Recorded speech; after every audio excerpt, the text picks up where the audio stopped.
what would be your top 3 old-time lifts? I think the Jefferson curl, because it's like, that's the exercise that can do anything from helping somebody's grandma all the way down to some high school wrestler who just wants to be able to exert more force in those crazy positions at wrestling matches, all the way to a bodybuilder who just wants really good spinal erectors and hamstrings. I think pullovers need to make a comeback. Obviously, they're beneficial for training the lats. Some people are going to disagree with me on that. I'm going to go with a windmill. It's so bang for your buck as far as stuff that the modern world isn't doing as much. Now we just start people off on exercises they can just lift the heaviest weights in right off the bat. We bring somebody into our gyms, have them do squat, bench, and deadlift. They're going to grow. But then eventually they do kind of run into joint issues. Now you look back at the old days, what are they telling beginners to do? Pullovers, deep knee bends, Jefferson curls. Tell me how long you've been doing some of these lifts. I know you mentioned it on the other podcast. You've been doing it for a handful of years, some of these odd lifts. Right. Most of the stuff I started about 4 years ago. I've been dabbling with a few things here and there earlier. Some of the simpler stuff, some of the stuff that's a little bit more meathead accessible, like exerter squats I'd been doing, not training them seriously. I ended up training them more seriously and got a lot more out of them. But I'd maxed out on some things here and there before. But as far as really getting seriously into a lot of them, about 4 years. And you're not really against a lot of those other lifts. You still utilize squat, bench, and deadlift here and there, or have you not really messed with them much anymore? You don't desire to do it, maybe. Right. It's not that I'm against them. I'm in favor of them. I built a lot of muscle that way. I'm not out here to tell you like the conventional stuff that normal people are doing is wrong, and everybody else is wrong, and I found this one secret. What I would say is I spent a lot of time on them, and I feel like I got a lot out of what I was going to get out of them. And there's probably just more low-hanging fruit in other areas. That doesn't mean I don't use them at all. I mean, the one that I probably kept using the most is back squats. I mean, how are you not going to use back squats? They're not essential to my training now as they had been at one point. And they're, probably not as much as to a lot of people, but I still use them. I mean, bench press is just hard for me to set up, so I don't typically use it that much, but I do a variation of the floor press, which is essentially a decline bench press. Just putting it in an arch, you're basically doing a decline, or you can just do regular floor presses. So I do that too, but that's not to bash bench. It's just a little bit difficult for me to set up, so it's just not practical. I mean, deadlift's not so much anymore, but again, I put a lot of time into them, so it's not like I'm saying don't deadlift. I'm just saying don't do nothing but deadlift for your entire lifting career. Let me ask you this. Do you feel like you have more confidence in your body, like being able to do these types of lifts? Because, for example, if we pull up you doing whether it's a Jefferson curl or a Zertra deadlift, you are bouncing this weight off the ground every single rep you're doing it while you're in a folded position. And I'd imagine that new people should probably have a bit more control. Oh, yeah. But you seem to be able to just move your body and contort your body into these odd ranges with really heavy weight. And that's not something that most people can confidently do. They're going to be really careful, you know? Well, it's all been a slow process. And, none of this was something that I just, woke up one day and started doing. And that's something that I want to be very clear on. We're not, if you treat this as something, I found this cool lift on Instagram, let me go max out on that. That's probably not going to be a good approach. But, keep in mind, I've just been doing this stuff for a while, so I have confidence built up in it, and I think that's going to be the case with anyone. You don't want to take, somebody and put them under a really heavy squat and have them do that either. Yeah, it looks like you're the mayor of Snap City when we start watching some of these clips that you're doing, unconventional techniques. What do you think is something that triggers you sometimes? Because I've seen you be inflammatory sometimes on social media. What are some things that, kind of get you heated and maybe why you're so passionate about it? Well, one thing that I've been getting after people a lot recently is when people try to fearmonger, particularly around exercises that I think are valuable, like the Jefferson curl. You do have a lot of people that fearmonger about that exercise, and I'm the last person that's going to tell you. Like who? Oh, yeah. Well, of course, there's a guy, I don't know if any of you have heard of him, who goes by the handle of Squat University. He's been consistent in putting out anti-Jefferson curl content. Yeah. And obviously that it's not something that I like because I think it's a very valuable exercise and just so many modalities. What's sort of your rebuttal to him? Like if he was here and you could communicate to him, what would you want to communicate to him to have him understand your side of things? Okay. So, I mean, his basic position is that loaded flexion is just unsafe. You just can't, you can't do it. It's a vector for spinal injury, and the risk doesn't outweigh the or the benefits Reward. don't outweigh the reward, right? I mean, it's just to him. I think he's a hardliner with kind of the no flexion ideology that comes from, I guess, Stuart McGill. Yeah. Interestingly, I listened to a podcast with Dr. McGill with E3 Rehab. They did a great podcast where they actually talked to him and like asked him about all this stuff. And I didn't get the impression that Dr. McGill himself is actually that much of a hardliner.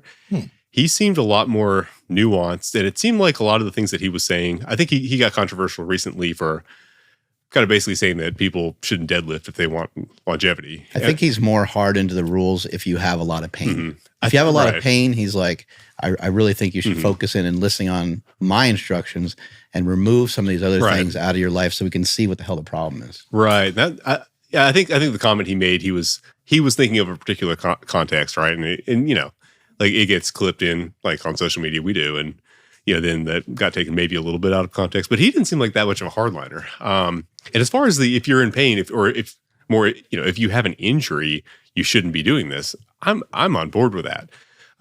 You know, I don't have the qualifications that I would say that I need to just assess your back injury. If you have like a disc injury or whatever, I don't have the qualifications to tell you you should be doing it or you shouldn't. I'm going to tell you, go see someone who is qualified and, you know, see what they tell you. And now some of them are of the opinion that all spinal flexion is dangerous. Some of them may actually tell you to do something like Jefferson curls, and that's up to them. But I'm mostly talking to, you know, healthy people. And I do think that healthy people absolutely can benefit from this. If you don't have an injury, you have, you know, over 100 years of proven track record that this is a valuable exercise. It's been used, you know, with efficacy among healthy people who didn't have any particular qualifications. We're not going to get assessed for any possible condition they could ever have.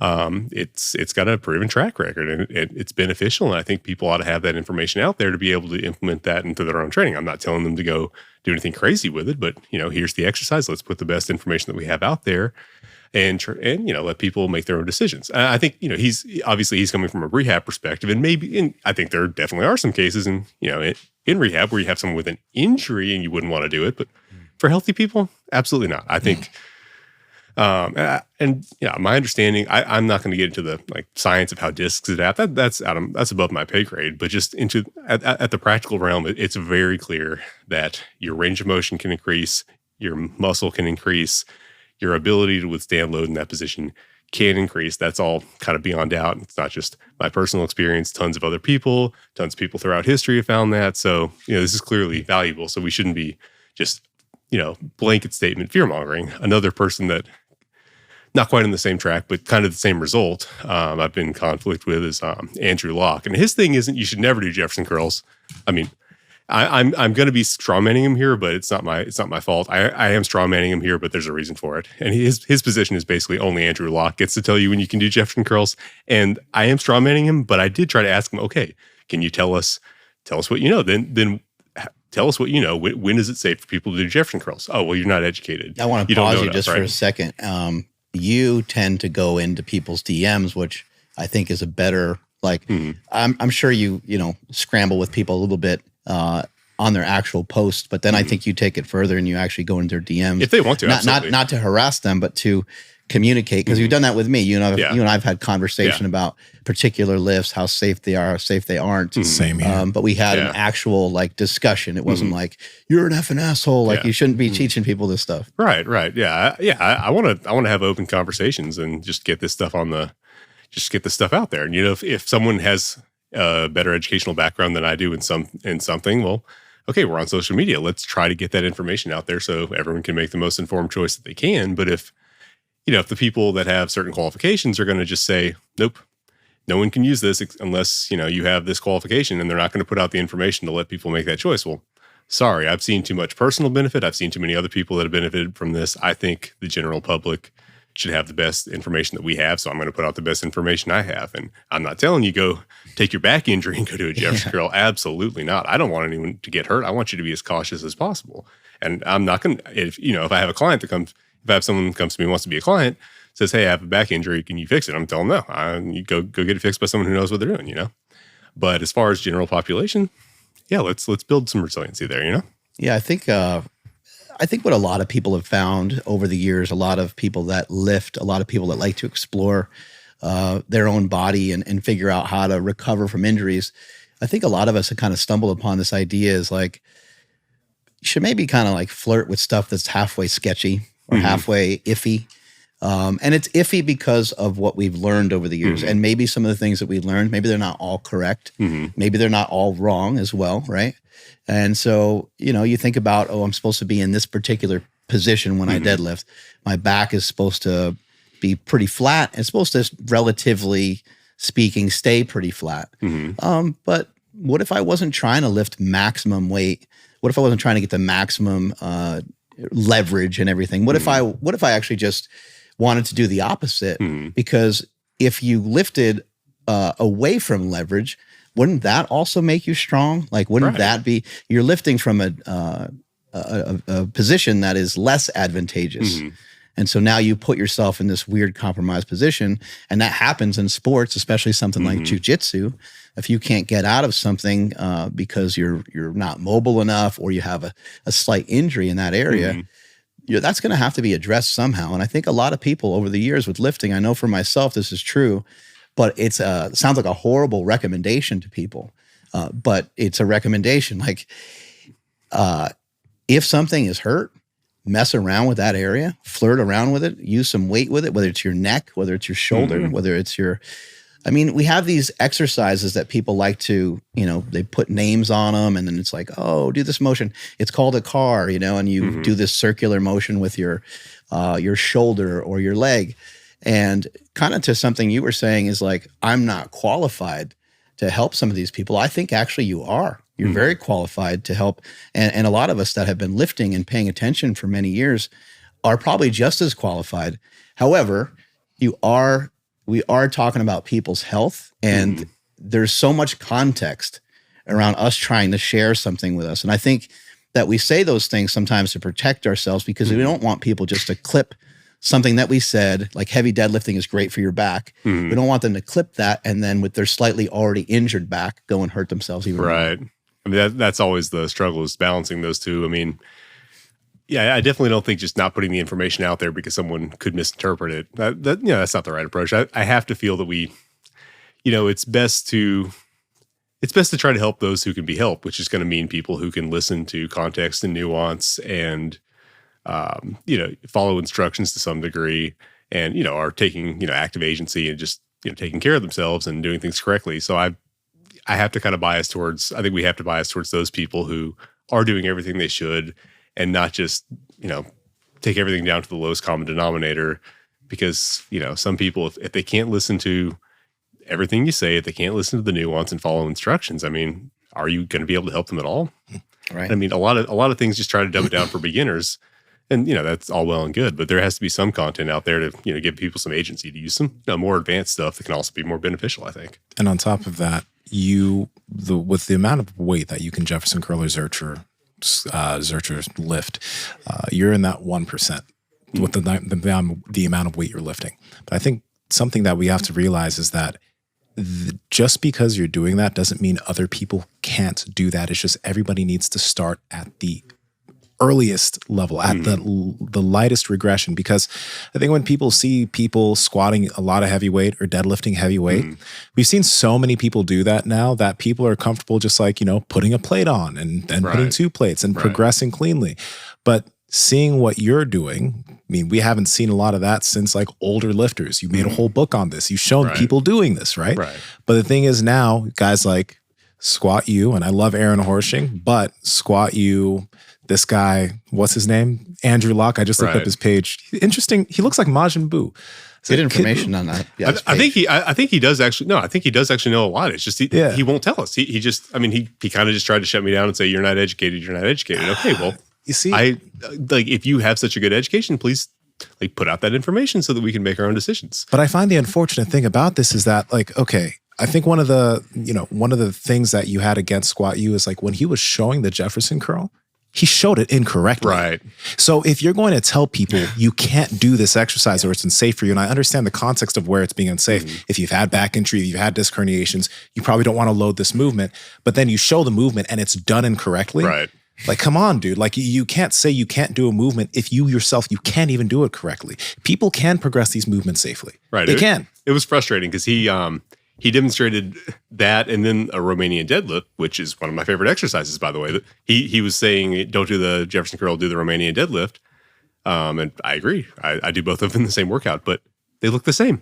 They looked almost the same. The guy's back was almost completely flat. Now, maybe that guy has issues, issues rounding his back, like a lot of people do. A lot of people are kind of locked in with, and really just can't get a lot of motion there. But maybe we can get a different test subject to demonstrate what it actually should look like. Just, we have a big audience. Let's put out quality information. Make sure at least we're like steel manning the thing we're attacking instead of just like you could barely tell the difference between the Jefferson curl and the Romanian deadlift. It's like those are different exercises and both very good in their own way. And then lastly, to just mention this last thing about the Jefferson curl, like the way I treat the Jefferson curl is like a movement to maintain an ability to bend the spine. Right. I'm not competing for Jefferson curl. So I'm not loading the movement as heavy as I possibly can.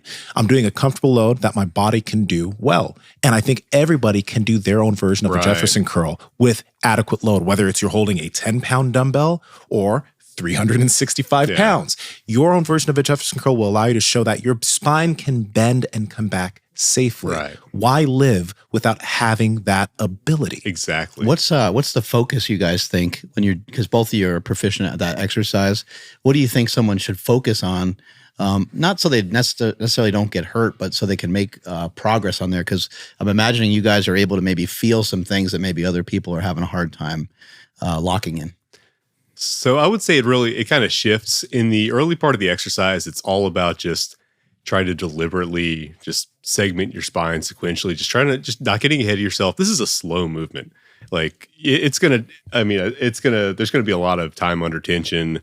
It's going to take a while to do this properly. So just, take your time, just try to segment everything from your neck down. I know your neck's not under load, but it still helps to round the rest of the spine out. Just neck, shoulders, and just try to, visualize everything, rounding down sequentially. Obviously, you may not necessarily live up to that ideal, but that's the ideal. That's at the start. And then at a certain point, it is going to basically become a hamstring stretch, a hamstring and glute stretch. And at that point, when you're down at the bottom hanging, you're trying to let the weight pull you down as far as you can and even assist it along. Maybe I wouldn't do this like the first time you get into it, but eventually you're going to ideally want to be, compressing with your abs and with your hip flexors to try to pull yourself down even a little bit further than the weight can pull you down. And you just repeating the process up, just trying to get the most out of the movement by just unrounding deliberately to get the most range benefits for the spine. That's what I would say focus on. Use low enough weight too to where you can actually feel what's going on. If you start to, even if you just start this exercise, you might think 135 pounds doesn't sound heavy. No, it's a lot of weight. So maybe just start out, see how your own body can do, and then maybe grab a dumbbell, a 25-pound dumbbell, like just practice it and work on it. Yeah. What's something that you feel, or like what's a thing that you're trying to think about on an exercise like that? I think he kind of hit all the things there, because like when you're starting off, you want to take it slow. You want to get yourself used to rounding every part of your spine and having control of that, because a lot of people, and especially if like your focus has been lifting, you're so good at maintaining a rigid thoracic spine that now when it comes to rounding your spine in that area, it's a very difficult thing to do. And kind of what'll happen is like you'll bend and then you'll almost kind of hip hinge and the middle part of your spine won't bend. Now, if you don't want to build that capacity, you don't have to. But when you're starting out, it's good to try to slowly, and I think a cue that he gave is really good there, like use your abs to kind of crunch yourself down. I think a good regression for this too is something that you've done quite a bit, is grabbing like a cable machine, grabbing a handle from the top and using it, pushing down against it. It's almost like a regression, using that so you can like activate your abs to help round your spine more. So that's a way to regress the Jefferson curl before doing something where you're adding load. If you can't if you're not able to round out the thoracic spine. It's an interesting thing to do something like a leg lift, like just old school, like you're either on the ground, lifting your legs or pulling your knees towards you, or you're hanging off a bar and you're trying to like take your hips and pull everything underneath you. I think a lot of people will be surprised at how poor they are at some of those exercises sometimes. And we had some of the functional patterns guys in here last week, and they were just had me do a plank. And because my spine doesn't round well in that spot, I have a hard time kind of articulating that part of my spine. As soon as I was in the plank, my body started to shake because it's like a kind of a newish position for my hips to be turned that much. And so I think exploring some of these exercises is a great idea. And then trying to think about like, oh, what's this motion? And then what's the reverse of this motion? Right. Like we're talking right now about bending forward, but what about bending backwards? Like if you can't bend backwards at all, like that could be an issue too. If you can't bend to the side, that's also going to be an issue. Absolutely. Those are both, I mean, really good points that you brought up. And I have so much of it. They're both extremely important. I mean, first, training the opposite side, like you said, the regression that you mentioned using the cable, that's extremely important because I'll speak from experience. I got a little early on when I got into Jefferson curls, I got a little carried away about just doing that, and I wasn't doing enough of the reverse, and that is something actually that my coach Lucas brought me into doing when I was trying to increase my range of motion and like training that side. That exact exercise you described, the reverse of a Jefferson curl, that was very helpful, and just a bunch of other leg lifts, like you said, L sits, just training.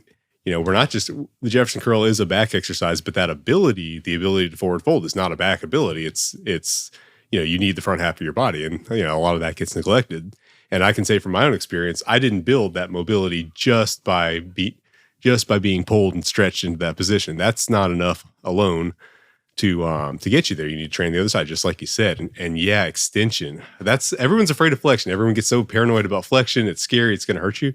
But what people aren't even paying attention to that can also sneak up on you, extension. I mean, just like you said, I mean, that's so many people, including myself, until very recently. I'm still very bad at it, but I've trained a little bit at it. But so many people are like, I mean, maybe somewhat flexion intolerant, but man, even a little extension can be devastating. I know, like looking back at it now that I realize that so many of the back injuries that I had were, extension was somehow involved, and I wasn't even thinking about it. But yeah, just getting some kind of training in extension, even just really basic stuff. I would say the same thing for me. So beneficial. I think almost every back injury I've ever had is almost probably related to almost like hyperextension. Or at least it felt that way. I don't know how to exactly diagnose that 100%, but it felt like and it wasn't anything where I was actually trying to bend backwards. Right. But it was just like trying to stay in this like hyper fixed position for some lifts, You're probably wondering, why am I wearing these glasses? Well, it's because I'm being bathed in blue light. And blue light isn't necessarily bad. There's blue light in the sun. But if you're in your office, if you're indoors, if you're in front of a screen during the daytime, it's not a great idea to have your eyes being bathed by blue light all day long. That's why EMR Tech, a company that we've partnered with, has blue light daytime glasses and blue light blocking evening glasses. These glasses right here are meant for you to wear during the daytime when you're in front of screens, etc. But if you're outside, take the glasses off and get the natural sunlight. And if you're at home in the evening when sun sets and you need to be in front of the TV or you need to be in front of your computer or on your phone, these glasses are the ones to get. They also have the best red light therapy devices on the market. If you stand in front of any of EMR Tech's red light therapy devices, you will actually feel how much stronger the output of the red light is on those devices versus any of the competitors. They also have some of their smaller red light devices like their Fire Wave, Fire Dragon, and Fire Storm. And then if you want to get some of their bigger panels, they have their Fire Hawk, which is their biggest panel, and the Inferno panel. These are literally the best red light therapy devices on the market. And if you want to save on them, Andrew, how can they do that? Yes, you got to head over to emrtech.com. That's EMR-Tech.com. And at checkout, enter promo code PowerProject to save 20% off your entire order. Again, that's emrtech.com, promo code PowerProject. Links in the description as well as the podcast show notes. I'll tell you the dumbest back injury I ever had. And this is one where, I had the thing where I couldn't get out of bed the next day. The dumbest one I ever had was doing thrusters with 75 pounds at CrossFit. I did CrossFit for a year. But what happened now the truth comes out. But what happened was we did handstand push-ups before it, and that was pushing my back into more extension than it was comfortable with at the time. And looking back, like I remember feeling that was uncomfortable, and then I went straight into thrusters and pop. It's like 75. Are you kidding me? But yeah, I was just extension intolerant. So doing a little bit of doing some extension training, I think will pay massive dividends as far as like avoiding back injuries. I mean, I'm doing some stuff now with like pullovers where now it's a beneficial training stimulus for me, but I promise you I would have gotten snapped up if I tried that just a year ago. I love pullovers. One thing I wanted to mention too on all of this is like Think about this right now. If you are somebody who's flexion intolerant, or you have hard problems with extension, or there are just ranges where you have pain, do you want to be like that for the rest of your life? Because again, I love Squat U's information and I've learned a lot from him. But at the same time, I know he's working with individuals who have these issues, but don't you want to have more ability? Like, don't you want full access to everything your body can do? Why be okay with this limited access if you can build the capacity to have more? Is think about this when you're 60, 70, et cetera. And I know I talk about being older when I'm only 31, but at the same time, a lot of people have lost those abilities because they slowly stopped doing it. They never did it again. And then when they try doing it, at some point they injure themselves. And then it's like, this is a bad range of motion, or this is a bad movement. I would say even on top of, building it to be better, just being able to hang on to it or hang on to some capacity of it. Yeah. For me, I would say like, I don't want to be negative, but like, I don't think there'll be a scenario where all of a sudden I'm like super bendy and mobile. However, I do believe I could make a lot of progress. Yeah. I do believe I can move at some point and you guys go, wow, that's like way different than the way you were moving, 6 years ago. And so I think, for some of the people that are getting older that maybe get frustrated, they try some of these exercises, maybe they're not seeing the big return. Well, part of the return is just not to get hurt. Exactly. I don't get injured. I've never had a surgery and I'm never going to need one. Like I'm confident in saying that. I'm not trying to, throw some bad voodoo on top of me or something like that, but I feel great. And I put my body through a lot. Nowadays, things are a little different. The intensity isn't as crazy on some of the stuff that I'm doing, but I am sprinting, I am working on jumping, and there's, definitely potential for injury. Now, I do tweak stuff here and there, just like anybody else. I'll get something, I'll go, wow, that's really weird. I wonder what's going on in my shoulder. I didn't even train shoulders yesterday, or sometimes something gets thrown off a little bit, but having this knowledge and exploring the body continuously, working on things, trying to figure out like, man, why am I so poor at this thing? And not getting discouraged by that, actually getting excited by it, being like, man, I really stink at this, but that's kind of cool, because if I just work on this for a month, where will I be if I really suck at this thing? You're going to see massive improvement in the course of 1 month. Absolutely. I mean, that's so key. That's the whole difference between, but where I used to be is just kind of a, meathead who lifted, and now it's like, I mean, I'm probably more mobile, more athletic in every way in my mid 30s than in my mid 20s, because I had that mentality you're talking about. I'm just not good at this back then. It's just like, okay, that's something I can't do. All right, so I'm gonna not do that, right? And now it's exactly like you're saying. Like one of my hardest exercise or workout with range of strength is usually hip mobility, because I'm terrible at hip mobility, and so I'm always dreading it, looking like, oh man, I got to do hip mobility. But then which workout I'm always the happiest after?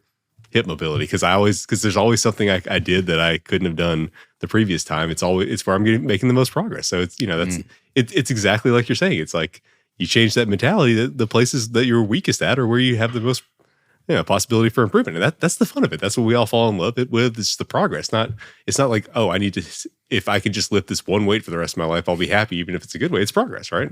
So yeah, that's exactly right. Yeah. What you got, Andrew? No, I was gonna say, Nsima, to your point, you saying you're 31. We, thinking about further ahead, but like, yes, I'm only 31. Well, when I was 31, I moved like crap, and I'm not saying I move great now, but in comparison to how I moved when, almost 8 years ago now, like, dude, it is like, I'm a completely different person. So like, to have that mentality of like, oh, Nsima's young, like, why am I going to listen to him or whatever? It's like, it's so irrelevant. And just, sorry, maybe it is relevant to what we're talking about right now with like, fear mongering and all that stuff. And like, standing up and being like, no, actually, like, you should probably pay attention to this, and, don't worry about, this fear mongering stuff. But it's wild, because it's like, if you don't use it, you lose it. And if you've never used it, you never had it, you can get it, because that's kind of what I'm doing right now. And it's just really cool that we have been able to learn all this stuff as we do this podcast. Yeah. You have that video? Yeah, see if we can bring up that clip from Dre. You know, kind of the use it or lose it thing is an interesting thing because you always have to keep in mind how you're using your body. So I think that's a big factor. Oh, man. This is why you need to be careful with injury advice on social media. People feel crackling in their joints because they're misaligned and the muscles aren't firing around them correctly. People feel crackling in their joints for a lot of reasons, but that's not one of them. In most cases, it's physiologic. Gas bubbles popping in joint fluid, ligaments brushing past each other. Those things are normal and totally harmless. But he says that sound is a brittle joint alert. I don't know why he'd say that, because that crackling is often present even when there's no pathology. Plus, there's ways to tell if it's part of a problem. Unless there's a combination of pain, swelling, and a history of injury to the area, it's probably just a normal joint alert. But he's not done yet. The crackling is one of the telltale signs that surgery is coming sooner than you think. Not only is that just not true, it's not even a sign that your function or quality of life are going to get worse. Because as we've discussed, most of the time the crackling's normal. But here's the worst part. He says if you move and a joint crackles, don't do that motion. That advice literally makes things worse. That's how we fail patients. Everything he's saying makes people anxious, which causes people to fearfully avoid movements, exercise, activities, and leads to poor outcomes. This is fear-mongering 101. He takes a normal thing like crackling joints, makes up a problem like misalignments and muscles not firing, cites zero research to back up his claims, and just happens to sell you the solution. This Interesting. Damn. One thing I got to say though. Okay, we were talking about this before. Like, FP is great. Like FP is great because we had talked to them on the podcast. They're working with the population of people that a lot of people aren't working with. Like the people that have gone to FP, or a lot of them, because they do work with athletes like Kyle Dake and Johnny Eblin. But most of the people have tried working out in gyms or have tried working with trainers and they've gotten injured or things haven't gotten better. They go to FP. They're out of pain, which is absolutely amazing. But the on the other side of it, there's a very dogmatic approach to everything must be through the lens of becoming better at sprinting. And there are a bunch of movements that are in the gym that are going to make you more dysfunctional than functional, right? And then there's stuff like that where it's like, you know, Dre does a lot of unconventional type of movements that they would probably deem as dysfunctional. But fucking look at Dre. Dre, if he wanted to, he could build his capacity to go back to sprinting. He's doing a lot of running right now. He's built like a fucking tank without using PEDs. It's unfortunate that there's such a dogmatic approach to the way those things are put forward. I think both guys are probably speaking from experience. Dre, in his post, was talking about how maybe you shouldn't really be overly worried, I think was something that he kind of, I'm paraphrasing, if you have a crackling joint, because a lot of us have joints that pop. My elbow crackles and pops all the time, but I don't notice any particular pain from it. That doesn't mean there's nothing going on. And then I think Nowdy is probably speaking from his own experience in working with people that maybe he's found that every time there's a snap, crackle, pop somewhere that there's a problem. I mean, yeah, you were explaining this to me before. And yeah, I don't really know much about these people. I just see what they put on social media. I had no idea what they do. I mean, all I see on social media is they're just bashing you can't do this, that's bad, you can't do that, that's bad. So I'm looking at them as the people who say, like, where's the solution? Don't do anything, that's bad. I don't know what their product is, I don't know what they sell. And you know, you were explaining to me that okay, they actually do, you know, some things that are good, and you know, it made sense to me. I don't see that on social media from them. So I guess that just brings up that I wish people would just stick to what their specialty is. Like, you know, Squat U, I'm not going to take anything away from him as far as what he does with rehab. I don't know anything about that. If you get injured, you'd probably be better off going to him than you would to me.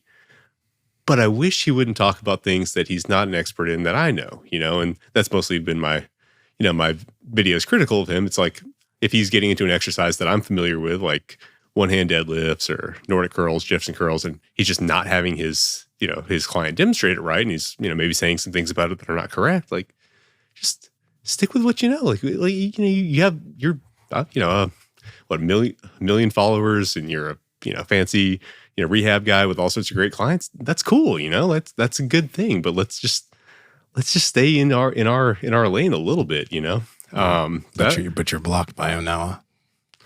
Well, you know, I put a lot of work into that video. I put a lot of work into correcting some misconceptions about the one-hand deadlift, and I thought it was very good. And he blocked me. You know, if you don't want people to remix your videos, just you can click the like, don't be able to remix this thing, you know.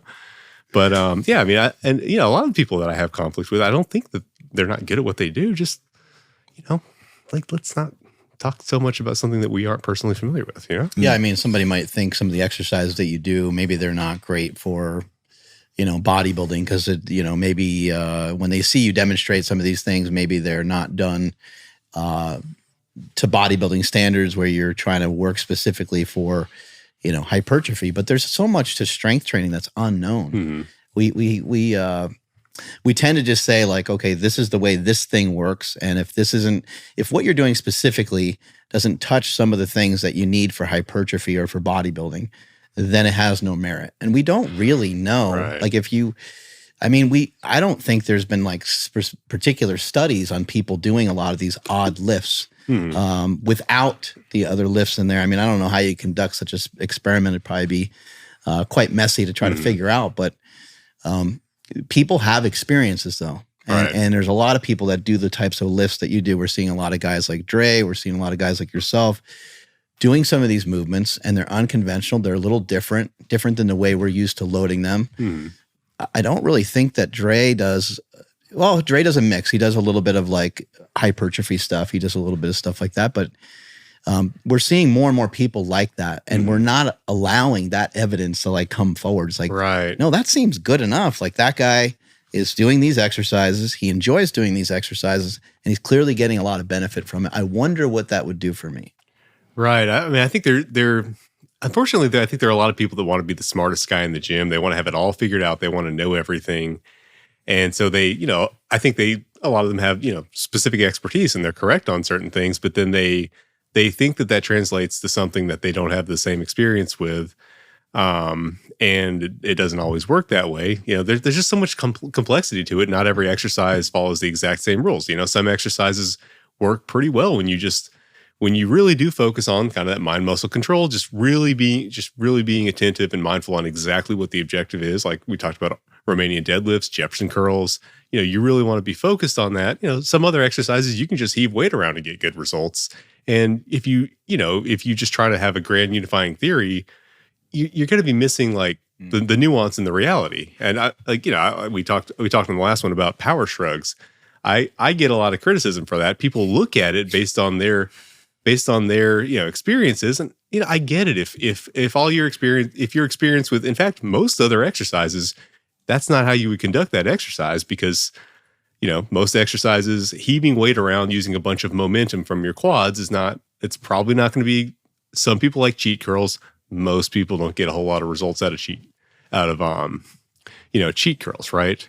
So most exercises don't work well that way, but I'm here to tell you it works. I mean, I have well-developed traps, and they grew from that exercise. And there are a lot of other people who do power shrugs and swear by them. And then you got plenty of people who are going to tell you, oh, well, natural athletes can't develop big traps. Okay, well, did you try heavy weight? Now some people are strong enough that they can just deadlift enough to grow big traps. I'm not, so I need to find another way to do it. Some people do strongman and they get big traps from doing the really heavy farmers carries, but something about the trap seems to respond well to really heavy weight and doesn't seem to be quite so picky about, oh, well, we're going to squeeze at the top but that's not always bad either, because there's some exercises where you would want to do it that way. But the problem is, the problem isn't with one technique or another, but just with thinking that you figured out one exercise and so you know exactly how they all need to be performed.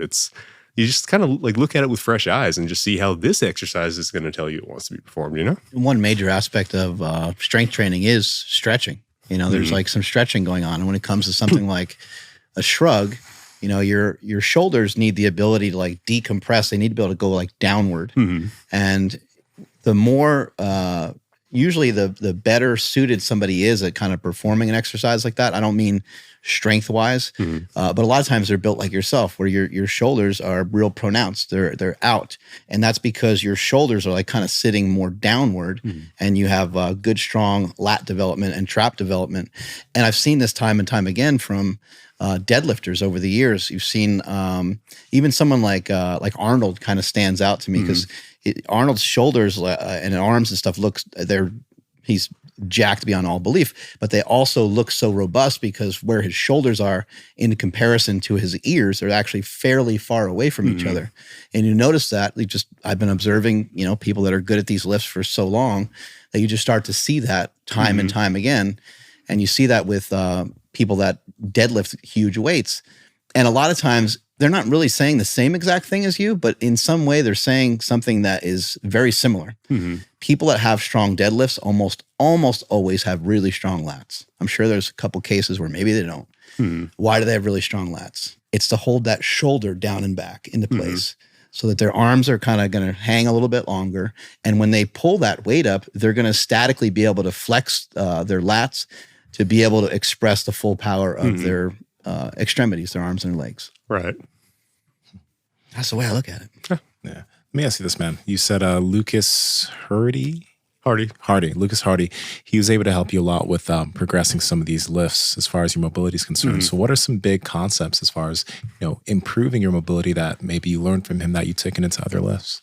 Yeah, I mean, I'm still working on being able to have that as something that I know well enough to, teach well. But I mean, the main thing is you just need to find ways to train both halves of any motion. You're not just holding a static stretch. I mean, not that I'm bashing static stretching; it can be valuable, but you're trying to build both the capability to pull yourself into it, given whatever muscle is the antagonist of your stretched muscle. You're trying to build the ability of the stretched muscle to resist being stretched.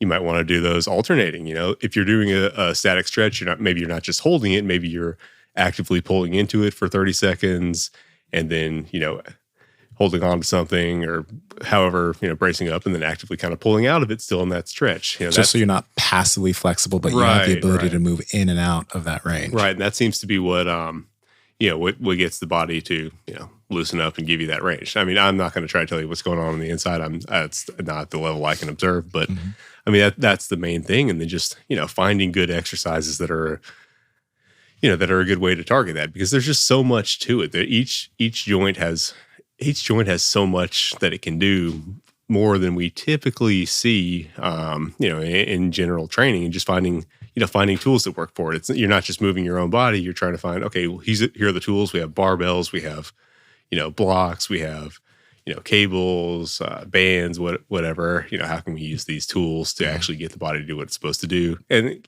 kind of in that, in that in range, kind of pulling ourselves into that in range, and then also resisting and controlling in that in range. And that's I think that would be kind of the overview of it.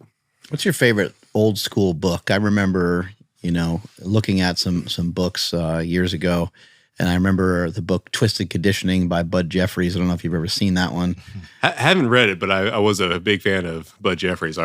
Rest in peace. What a legend. I mean, it's not he was doing all this stuff. He was picking up kegs and doing Zercher squats and doing Anderson squats in his backyard. Oh, and man. All that stuff. Amazing. It's not like we never got to see the old time strongman, because he was right here with us, and unfortunately passed too soon. But I didn't get to read that. I haven't read that yet. But as far as books from the older period, my favorite is Super Strength by Alan Calvert. He was a barbell manufacturer. I believe it was from the early 20s. It's got a good overview of a lot of these lifts, but it also provides just a good overview of the time. He discusses a lot of prominent lifters at that time. Good descriptions of all the lifts. A little bit less detail oriented on the lifts than we typically like now. I mean, we're kind of used to like a lot more in-depth breakdowns, and they didn't hold your hand through it quite that much. But that being said, it was extremely well written. I mean, the guy's got a good command of the English language. A barbell manufacturer, I would argue, writes better than a lot of academics today. Very easy to read, and you'll find yourself laughing at random times. But I think that one that's the one that I would direct people to first. We had I don't know if we still have it here, but we had a book by George Hackenschmidt, and he was talking about like cold plunging, and it was like it's from like the 30s or something, or 40s. A long time ago. And he's talking about like when you get out of the cold plunge, don't just get warm right away. Just try to get your body warm, like through exercise and stuff like that. It's just really cool that they were talking about some of these things from so far back, and they were talking about using these kind of odd implements, and maybe like maybe that was driven by the fact that at that point there was like, I don't want to say there was no machines, because I don't really know, but there was probably not much. You know, Arthur Jones didn't come around quite yet and start to invent like Nautilus equipment and so on. Well, I mean, that's not entirely true. It's kind of a misconception that there weren't machines back then. I think the difference is it wasn't mass produced. I mean, like you said, we didn't have Nautilus. The access, maybe. We didn't have mass production, but what we did have is just access to tooling shops. And so there wouldn't be mass produced machines that'd be in every gym, but you know, all the big gyms would have access to someone in their town, because now we're kind of post-industrial. We, you know, we import most of our manufacturers, not everything, but we import a bunch of stuff. Back then, you know, that was like the height of the Industrial Revolution. So any gym, any big gym, they had access to people who could machine anything that they wanted. And so what you would have is just a lot of custom one-off stuff in gyms. And I think I would say there a lot of the stuff that we have now, a lot of the the machines that we're familiar with now existed in some form, by even the 1800s or certainly early 1900s. But it would have been like custom one-off pieces for gyms. You get into the 50s, all the like Vince Gironda would have a bunch of just custom stuff. They would just come up with they had a particular need for something, they had it fabricated, but it wasn't being mass produced. So they did have the equipment or access to it. And they were very creative. If they saw a need for something, they'd have it created. But I do think they made they did a lot with just kind of the kettlebells, barbells, and dumbbells, because that stuff worked. But yeah, they were experimenting with all sorts of things. Each guy that you read, Saxon, Sandow, all of them have their own thoughts on health. Sometimes things dovetail, sometimes they don't. Some of them had different dietary ideas than others. Sometimes they had similarities. Yeah, Vince Gironda was steak and eggs. Yeah, and taking like liver pills or whatever.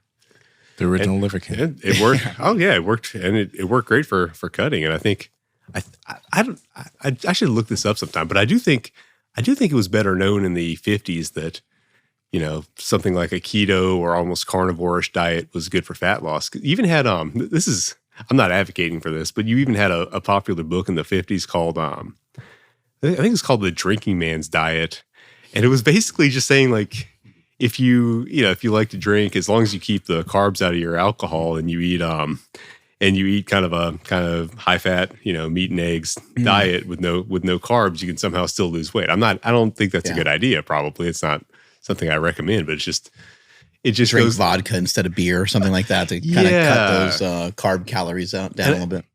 I'm not in any way suggesting that, but it's 2.4 million copies of this book sold in 13 languages. What the fuck? What book is that? The Drinking Man's Diet by Robert Cameron. So it just goes to show that he's a genius. People were aware of cutting carbs, a lot earlier than we think. I think it was probably maybe better known than we think that you could just lose weight by cutting carbs back in the day. Everybody asks us about drinking. We got to refer them to this book all the time. It is, it's low carb. Wow. I would probably you want fat loss advice. I'd probably cut out some of that alcohol, but hey, whatever floats your boat.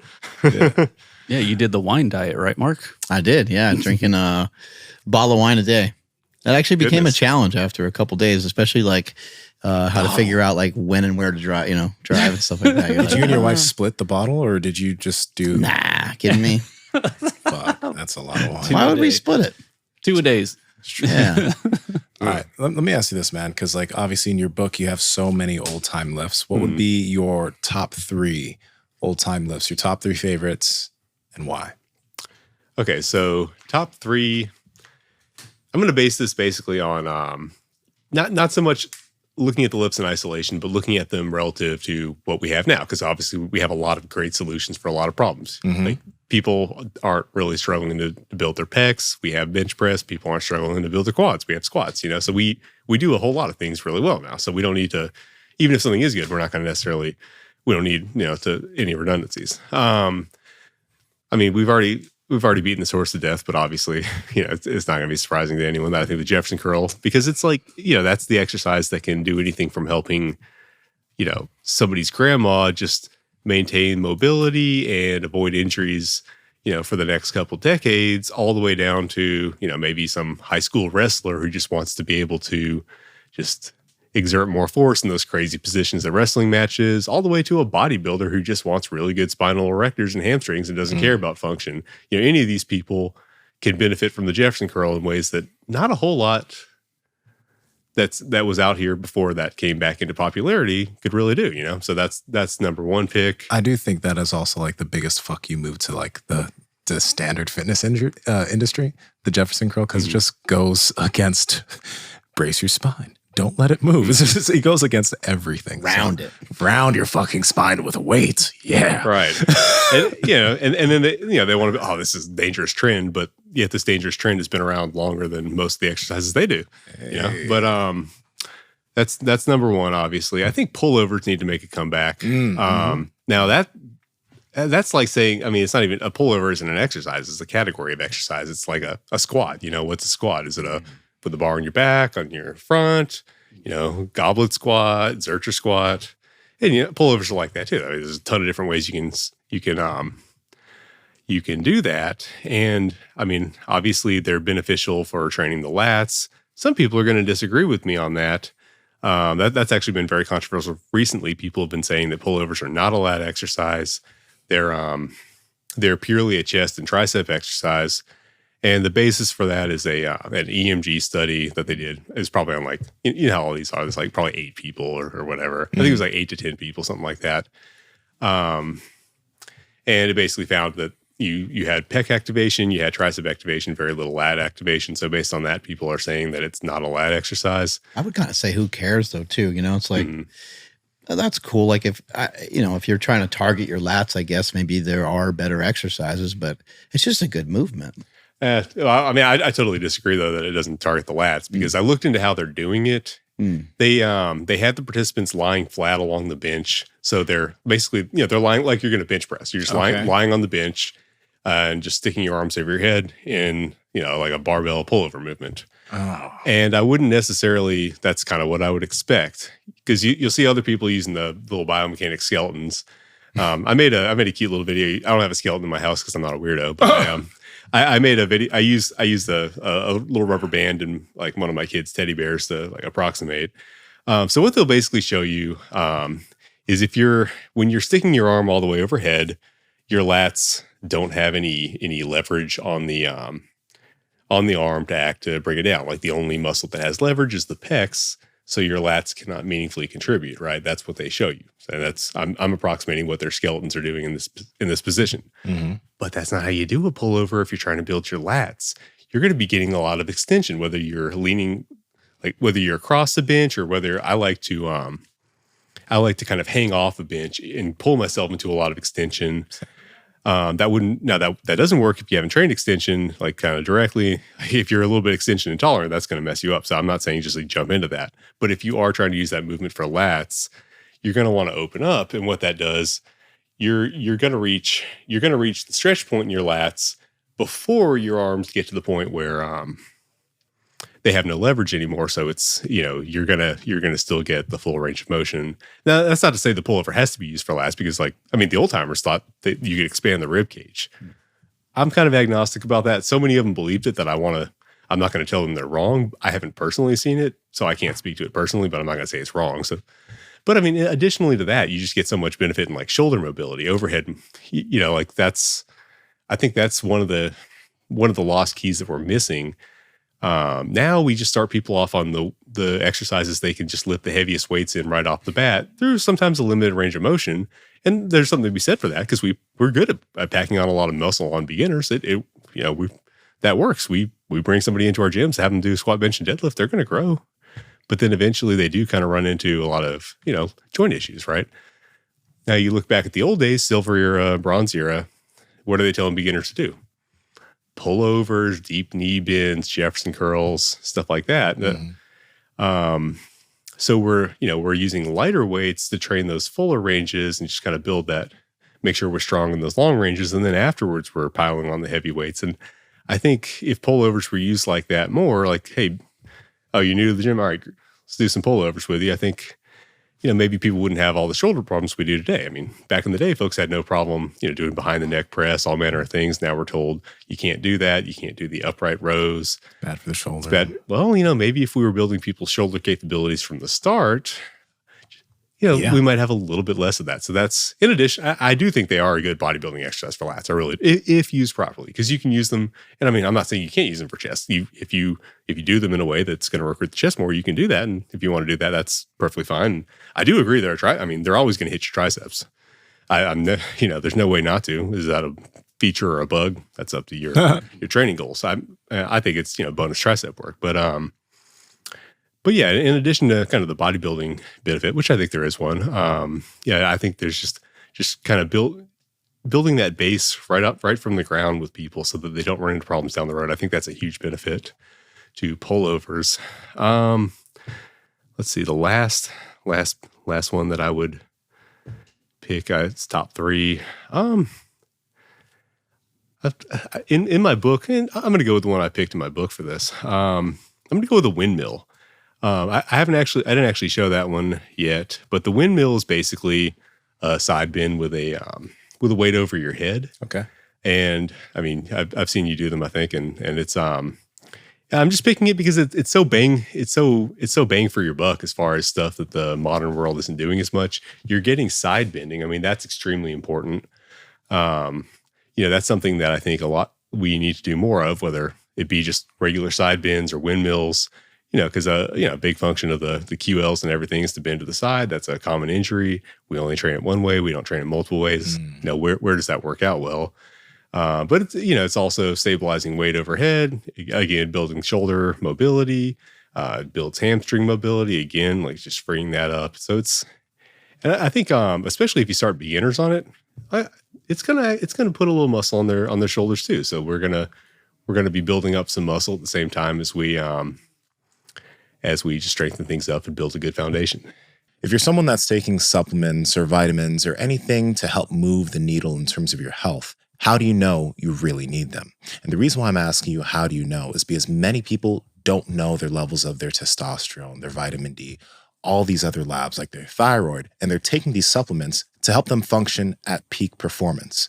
But that's why we've partnered with Merrick Health for such a long time now, because you can get yourself different lab panels like the Power Project panel, which is a comprehensive set of labs to help you figure out what your different levels are. And when you do figure out what your levels are, you'll be able to work with a patient care coordinator that will give you suggestions as far as nutrition optimization, supplementation, or if you're someone who's a candidate and it's necessary, hormonal optimization to help move you in the right direction so you're not playing guesswork with your body. Also, if you've already gotten your lab work done, but you just want to get a checkup, we also have a checkup panel that's made so that you can check up and make sure that everything is moving in the right direction if you've already gotten comprehensive lab work done.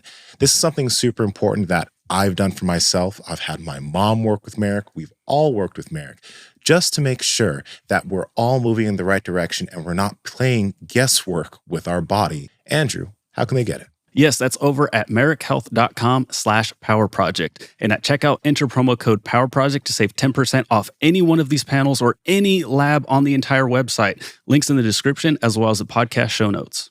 I hope as more people watch more of your content and they see some of the stuff that like we put out here too and every goddamn Dre, hope it gets them open, if you've been lifting for a while, to explore your movement capability with weight. Mm-hmm. Start with lightweight, but see how you can move those dumbbells. I mean, we'll bring him up actually. Michael Ahern is famous for doing those dumbbell flies all the way up here and then coming all the way back down. And an exercise scientist is going to tell you, well, that's going to cause shoulder impingement, right? But why is he able to do it with heavier loads? Because he's lifted and his body has built the ability to move safely with that, starting with a lighter weight, right? So you're not lifting yourself into worse movement ability. Right. Yeah, I will say, his training is good. There's some, I don't think that's ever been the controversial part about him, but I mean, I will say, his training fundamentals are good. He's not somebody out there just, pushing some, routine that's just, pump and fluff and no substance to it. I will definitely say that there. He did some strongman stuff years ago, and was excelling at that too. It was actually pretty amazing watching him pick up like stones and shit like that. Because you think like what he does is like maybe, not functional. But if you add in some things and he is always conscious of movement, full range of motion. Also, I mean, genetically, he's, there's pictures of him at like 16 years old. He's, a mutant in a lot of ways. So there's some genetic component to it, but he's worked on it for a long time. Yeah. I mean, didn't he also do judo? That's, I think martial arts. Yeah. That's going to give you a lot of range of motion, just you're using it so you don't losing it. So you're losing it. Oh God. Anyway, yeah. I mean, so I will say on that, that it's good training. Maybe there are some other controversial aspects, but the training's good. Like what? Well, I mean, he's become like the face of what it is to be a fake natty. That's like he's become a punchline as far as that goes. Just like he's the memes with like "baby don't hurt me," and then he's don't hurt me, baby. Don't. But I mean, so that's and obviously I am about as skeptical as pretty much everybody else in the fitness community. But I will say that his training is good. And it would be, there are a lot of people that I would have a much easier time calling out and saying, this guy is a fake just based on training. Because some people you look at and it's like, okay, there's like, okay, your workouts do not do that. Your workouts are trash. And yet you're claiming you're natural when you look like this. No way. I will say with him, okay, he does the strength, that now, I mean, do I look at that and say, oh yeah, that's something that's something a natural person can achieve? Not so much, but I you are outspoken when it comes to this the natty stuff, right? Oh yeah, I think we need to talk about it. I have a question for you then. What because you said like that's not possible for people to achieve, and it's not possible for most people. But what is it that you look for when you're like, this person's probably on the sauce, or this person might not be? What are things you look for? So everybody's like, oh, pumpkin delts, obviously on the sauce, or traps, obviously on the sauce, right? What do you look for? So I mean, I have to give him credit where credit's due. He's a hard one to talk about. He's a hard one to use as an example. I wish he'd pick somebody else, because like a lot of the stuff that I would normally bring up. He's not red. He's not bloated. Right. He doesn't look like he has acne. Right. Right. So, I mean, a lot of the stuff I would normally bring up, I don't get to because, he doesn't look like he's, a maroon carrot mixed with a tomato with you can't see his blood pressure. Right. His veins are not like that extinct titanoboa that they found in the Amazon. There was like a 60-foot snake. It's with him. It really is just like, that is a lot to believe. And I hate to do that because I don't like to be in the position of saying, okay, there's something that it just pure size alone and pure conditioning alone, because, we know naturals can get very big. We know naturals can get very lean.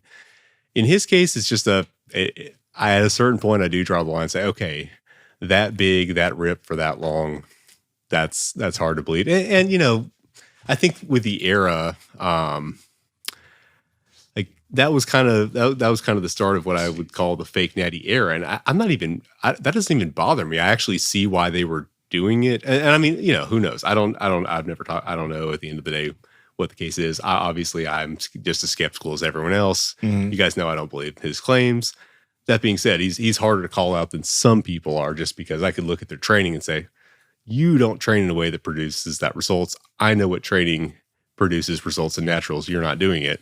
Oh, he lifts heavy. He does, he has a good movement background.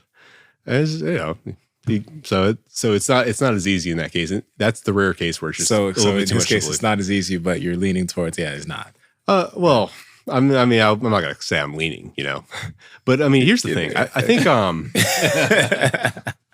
so here's the thing. I think with the original fake natties, because there was a while where nobody was talking about it. Fake natty wasn't a thing. Nobody cared about natural bodybuilding. Yeah, like nobody cared. Nobody. True. I mean, nobody really cared about natural bodybuilding through what? Like I wasn't. Do people care about it now?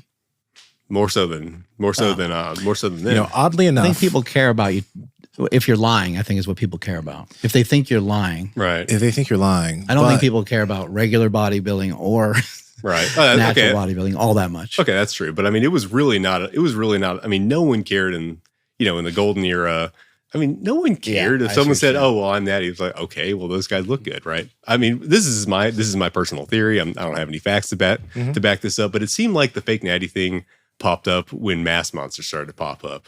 Like it was kind of around the same time. You get people on stage just looking so huge, and I'm not bashing them, but I'm saying like people got to a point where people are like, "Okay, I don't want to look like that.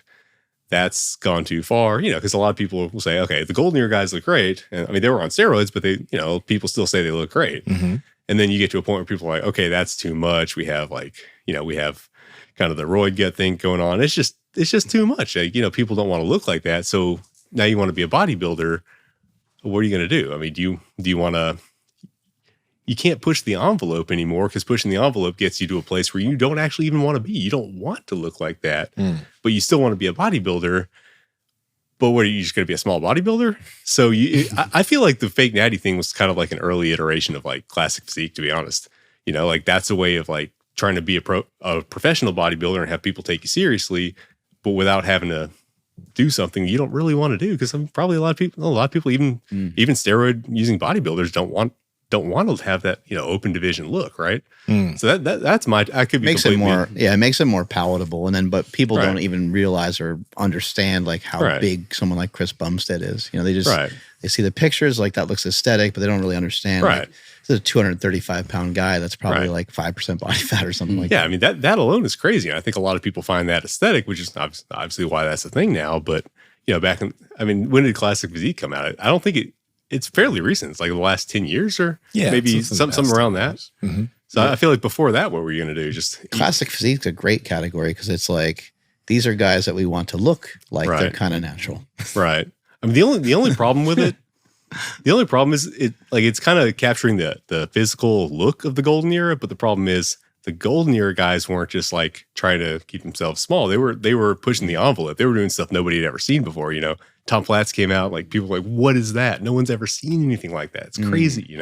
All these guys were doing like they had both, like they looked good, but they were also pushing the envelope. And I think that's what's I think that's a little bit missing from classic physique. And I think that's what the appeal of natural bodybuilding is, because it seems like, bodybuilding kind of, passed by the question of, well, what can naturals achieve? How far can we push the envelope? I mean, look, I'm going to be honest. If I'd been around, if I'd been lifting in the 70s, I would have gone on steroids. It would have been so cool. You're seeing guys do stuff no one's ever done before. It's a whole new frontier to explore. Like you're just doing stuff no one's ever done before. That's great. That's really appealing. Now, I mean, you don't even want to push the frontier, because if you're pushing the frontier of bodybuilding, you don't even want to. Well, I'm not bashing these guys. No, straight up, you don't want to look like a fridge. Yeah, Let's I mean, be real. I'm not trying to say they're not impressive or they're not working hard. I'm just saying I don't want to be like Arnold still looked like Yeah. he could wipe his ass. exactly Right? And You still look like you can yeah. move. You still walk Yeah. with some grace. You have a nice gait. Like Right, there's right. fluidity. Right. And you're saying they were pushing it, but they weren't pushing it to the extent that, and with all respect to them, like a Ronnie Coleman or a Dorian Yates. I don't think they could. I mean, they couldn't have. They didn't have all the. I don't even know what all this stuff is they're taking now. I'm not even going to try to say what it is, but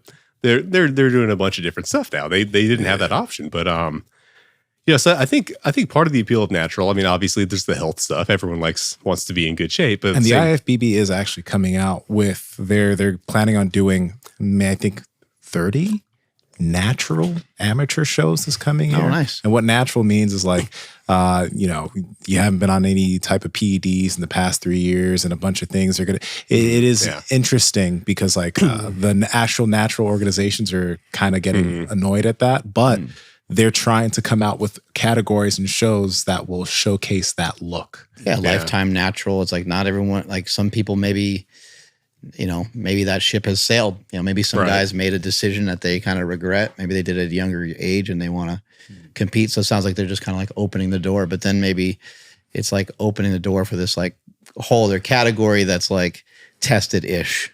It's going to be It's gonna hard. be I mean, hard. that's a hard thing to figure out. I mean, I'm not mad about it, but that's a hard thing to figure out. But yeah, I mean, I think the fake natty thing was the first thing that opened the door to that, because now it got people.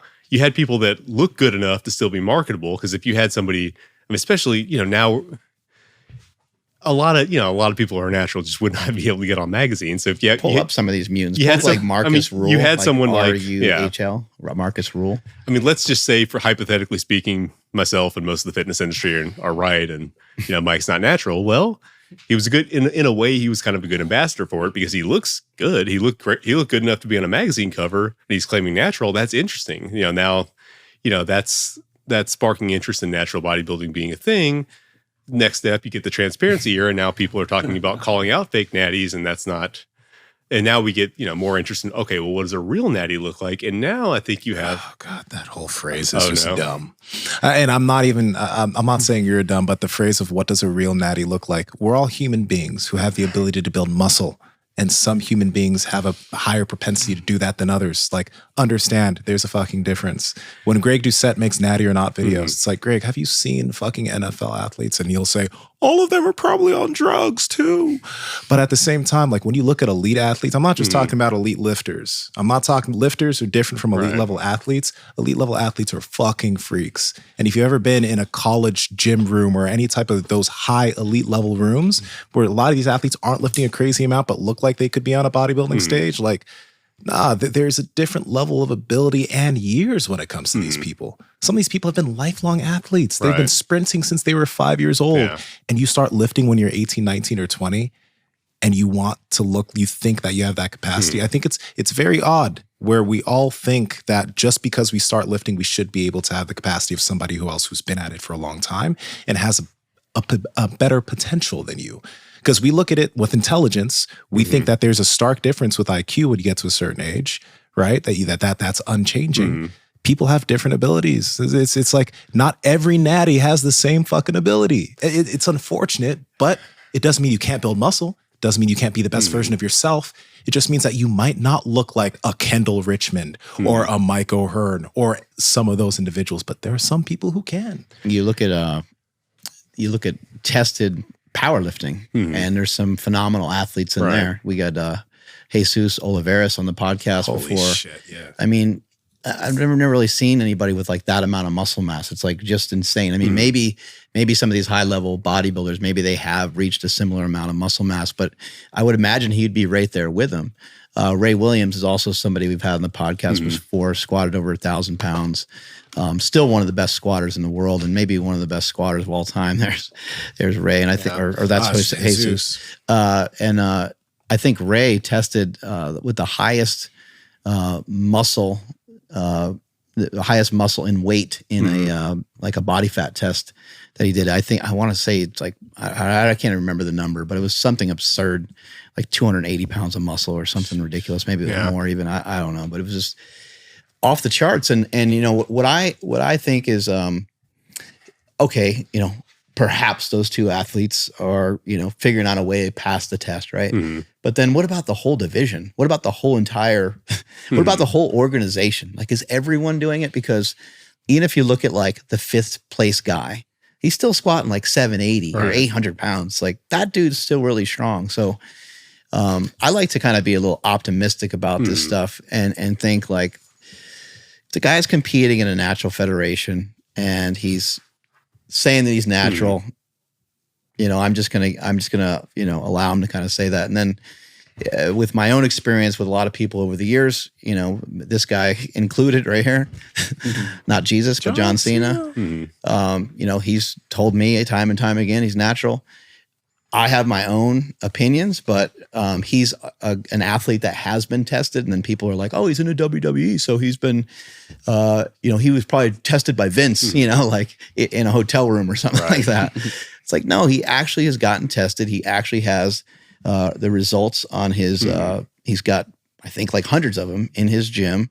They're on the wall because back a couple years ago, I don't think WWE does this anymore. But they had a wellness program. They actually were drug testing people regularly. And so he would post his blood work up all the time. By the way, Ray Williams has 305 pounds of fat-free mass. Wow. So pure muscle. At 404 pounds total, he was 24.3% body fat. 305 pounds of fat-free mass. My God. Yeah. And crazy. he breaks the FFMI. That fucking FFMI a lot scale. Of people do. Yeah, same here. Like, But that's a scale that people use to be like, oh, see, you know, that's something I don't use at all. I don't think it has a whole lot of value because I mean the way they came up with it, they tried to look at a lot of the pre-steroid era champions to figure it out, and just looking at the guys they selected, they left out the biggest outliers. You know, they left out Herman Gorner. I believe they left out John Grimek. So you're not. I mean, those guys basically they had an FFMI that would be equivalent to Arnold Schwarzenegger, basically. I mean, depending on how you average up, like you're eyeballing body fat, obviously. So it's not completely, I mean, this is all, a rough estimate, but they left out some of the biggest outliers. So I don't like FFMI. I'm never going to call somebody out just purely your numbers are too big. Well, I did with Michael Hearn, but then there's also the leanness factor and just the time period where I think it kind of makes sense. That's why I said I hate that you picked him because there's so many people that are so much easier to pick on. There are things that raise an eyebrow, like when you're good at kind of everything, kind of raise the eyebrow a little bit. But there are people that are they're exceptional athletes. They have particular genetics. They have particular environments they grew up in that might lend itself to a lot of these things.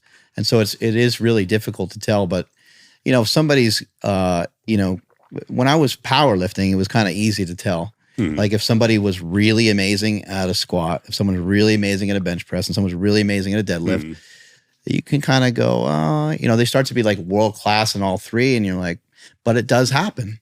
Right. It happens, but it's just like it's really, really rare. Because I mean, you can just be born with the right leverages, and you were just a phenomenon. I had actually had a experience like that too. My training partner in college, guy by the name of Nate Davis, he ended up squatting. That's Kendall, by the way. He's been on our show before. He was the WNBF pro. I think he won the pro. He won the WNBF Worlds twice, and then he went to the NPC and became a classic physique pro as a natural. Now he did place last at the Arnold Pro, but this is a natural guy. He competed with guys that weren't tested. Yeah. And they're all not tested, but Kendall, like his thing is like he wants, and the thing is even though he entered the IFBB, he hasn't gained any extra crazy mass or anything. He's just trying to get into better conditioning.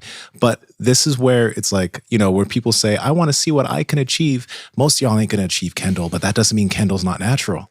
Right. Most people are not going to achieve that, but that doesn't mean he's not natural. That doesn't mean that the information he has for people in terms of training isn't good. His legs are crazy.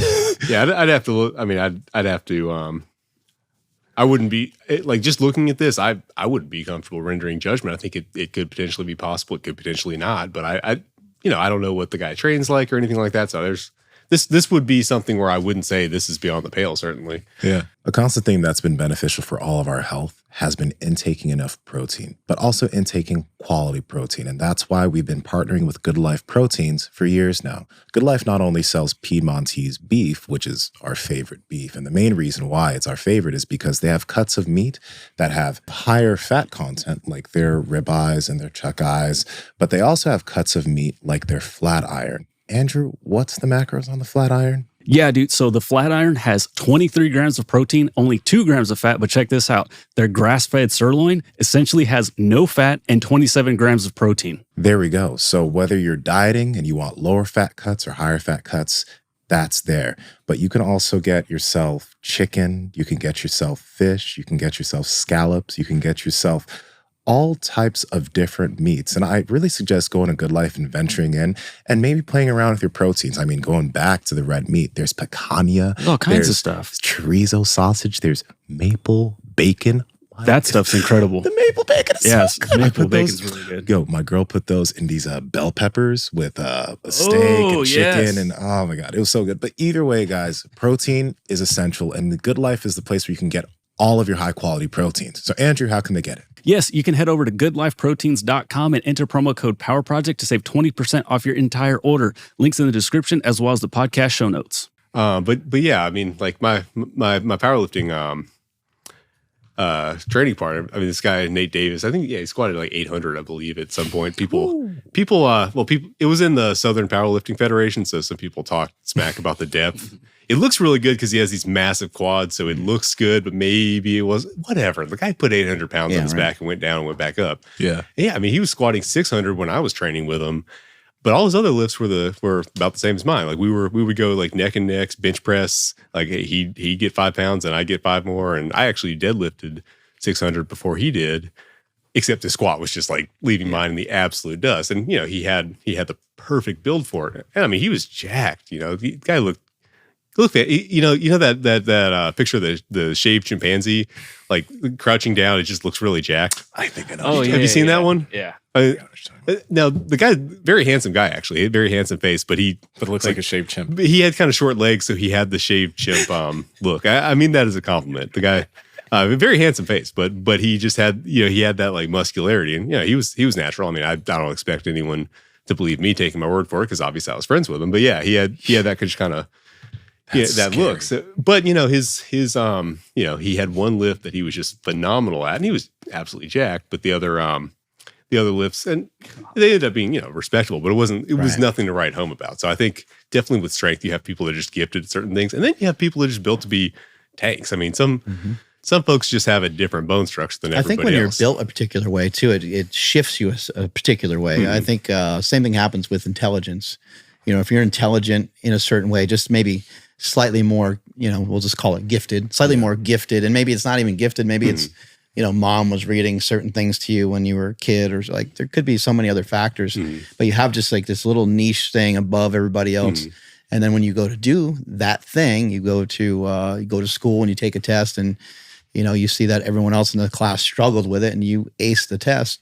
Or you go out on the football field and you're faster than everybody and you're kind of stronger than everybody, and you feel so good about those things that it makes sense that you would really lean into a lot of it. And then 5, 6, 7 years later, everyone's like, "Oh, it's all genetics with you," and you're like, "I've been running my ass off on this fucking field over here." You know, I mean, genetics is so hard to talk about because at the end of the day, no one's doing DNA tests. We're not actually taking our blood sample to a geneticist. We're kind of making up stories. I mean, with some of it, you know, like somebody's height is very heritable, like bone structure is heritable, but then you get into like how much muscle a person can put on their bicep. Like, how do you even test? Can a geneticist even test for that?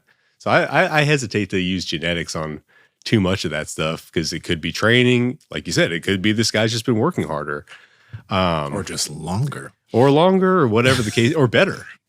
But yeah, I mean, I think with strength, I think we know that there are people that are outliers that are just capable of things that no one else is capable of, whether they took drugs or not. Just like there's just so much structure, you know, bone structure and just durability that makes, I would probably never say, okay, this guy is just, there's this threshold for strength that is not possible naturally, because, you know, somebody could just come along that's built a little bit differently. But then when you get into some of the just more appearance-based stuff, you can look at something and say, okay, this doesn't look right. This doesn't look like something that came from nature. You know what I mean? And you know what I mean? Especially when especially when you get that profile of like, you have someone who you look at all their exercise, it looks a lot like just like what all the other just enhanced guys are doing. Everything they're saying, all their training advice, it's all looking the same and they look the same. And it's like, we have a whole profile. But I mean, I agree a lot of what Greg Doucette does. It's really just, if you look a certain level of good, like good equals steroids, bad equals natty. I don't really like that, you know? It's so funny that it's coming from a dude who's on TRT. And no shade to TRT, but it's like, why are you even commenting on what you think is natural? Like, right. I don't know. It's very odd. It's very odd. Well, then he goes back and tries to say like when he was natural versus not natural. And that's just not a great thing to, like, people are just going to assume that you know, that anytime you did anything good, doesn't matter what timeline it's in, that you did it. He's found himself in a very oddly, like in kind of the perfect position, because since he's on TRT and he's open about TRT, he's now honest about everything, since most people are lying about being on TRT. And now him being open on TRT, he's now going to call out people he feels are on drugs, you know, even though he actually is, but he's the honest one. And they're now lying about it. It's like how, so the frame is pretty, it's a nasty, it's a convenient frame. How brave of him to make all that money. But I mean, my thing is, okay, so he knows what steroids are like because he's taken them. I mean, what is his experience with, I mean, is he really, was his experience with what it's like to be natural? Because he actually has some pictures when he did natural bodybuilding. But didn't he get called out Didn't he try to pull the natural bodybuilding thing until he got caught, and then he did the open enhanced thing? I think that was the story. He tried to do the natural thing, got caught, then switched to enhanced. Yeah, I think he's to his credit, I think he's always been strong. I think he's always been in good shape. Oh, yeah, he's strong. Oh yeah, 100%. For like 50 or some shit. Yeah, I think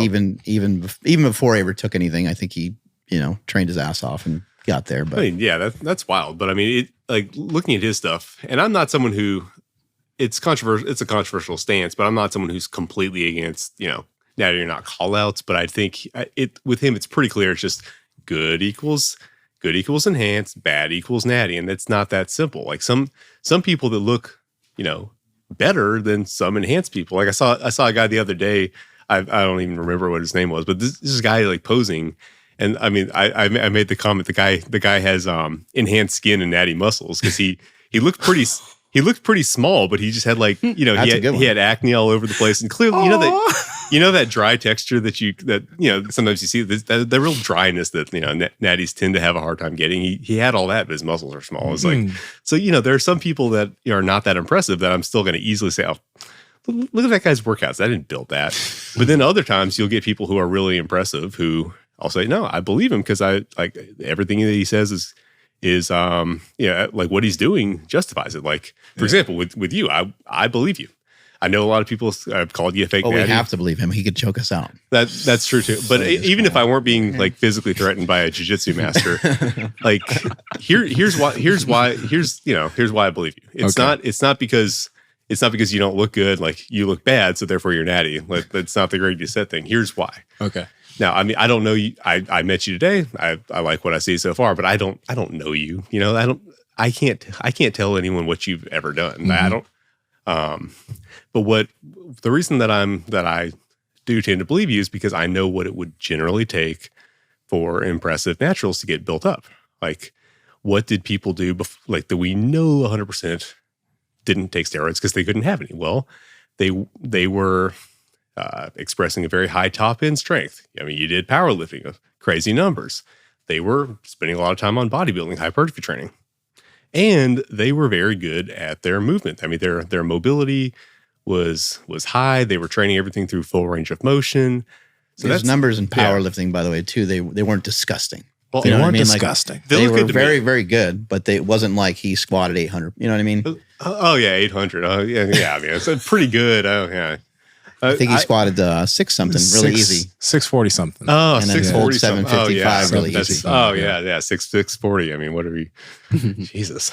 That's not an impressive. I'm just saying, there's no alarms there. Is my point. It's not for the weight I was even doing it at. I was like 270, right, when I was lifting those weights. So well, yeah. I mean, to me, honestly, strength generally is actually a green flag, not a red flag. A lot of people. This is the thing. This is one of the things that Greg does that I don't like, is that treating strength as an indicator of enhanced. It's the reverse. Like when we looked after Russ Swole. No, people are gonna take this the wrong way. So there's some nuance to this, because I've seen people take this the wrong way. But generally speaking, if someone is really impressive and claiming to be natty, I'm going to look at strength as something that backs up their case, not something that makes it weaker, because you cannot find an example of anyone who's verified like 100%, like they're natty because steroids hadn't been invented, who wasn't strong. You find me one, you can't. Yeah. No one did that. And now it's very commonplace. You see guys who are really big and just kind of disappointing in terms of their strength. And I'm not saying like everyone has to be good at squat, bench, deadlift, because that's not strength. Maybe you have really big biceps and you can do a really impressive amount of weight in a incline curl. Yeah. That's strength. It's not strength because it's not a strength sport. It's still like whatever you're good at, you're demonstrating strength in. But you're not going to show me one verifiable natty who has a well-developed muscle group that doesn't have prodigious strength in that muscle group, right? And then when you get into the the range of motion, okay, now we're targeting. That's interesting. They're always very strong, right? Yeah, I mean, even the ones who didn't care, like you won't find any examples. I mean, Steve Reeves was not trying to be strong. In some ways, he was actually trying to hold himself back because there were certain areas he didn't want to. Yeah. There were certain areas he didn't want to develop. I think he was wrong for that, by the way. I think he should have. Like, if he'd built up his traps, he would have looked that much more impressive. There's nothing on earth that could have made him not have wide shoulders. But he thought, if I build my traps, I'm going to look like narrow shoulders. My guy, you would have looked even better. But And he had the narrowest waist. He had such a narrow waist. He could build obliques all day. He wouldn't look. Okay, you're building a case for Nsima being natty. Let's get back on that. Sorry. Yeah, but even he could lift 400 pounds by the rims of plates. That's crazy. It's brutal. It's in the book. It's not one that I recommend highly because I think his theory on why he was doing it is not one that's going to hold up. He's the guy that he has all those measurements and stuff too, right? Right. Like he's got like the ideal, and the measurements are wild, but cool. I think it's a cool goal for a lot of people. And people will point to him and say he must have been taking steroids because nobody could ever look like that naturally. He was intentionally trying to keep himself less developed than he could have been. There were whole muscle, like he was not doing he was underdeveloping whole muscle groups trying to avoid getting too big in certain areas because he had this like aesthetic ideal. He could have gotten much bigger, Yeah. But they'll come up with conspiracy theories that he, like, despite being a movie star with perfect skin, he was taking this early steroid that gave mostly acne and no results. It's like, he was totally, What year was he around? I think 49 was one of his bigger competitions. So, there was a steroid product that had been invented, but it was, by all accounts, it was just something that would make you hairy and acne ridden and do very little in terms of your actual water retention, hair, acne, probably not any muscles. This is not what I see when I look at the guy. But anyway, I was building the case, and the case is just we're hitting all the bases. We have the strength covered. That's what impressive naturals do. We have the obviously we have bodybuilding. Obviously, you have to spend a lot of time bodybuilding in order to build muscle, but then just getting all those extra ranges in. I mean, there's a lot that's harder to develop when you're staying in a more limited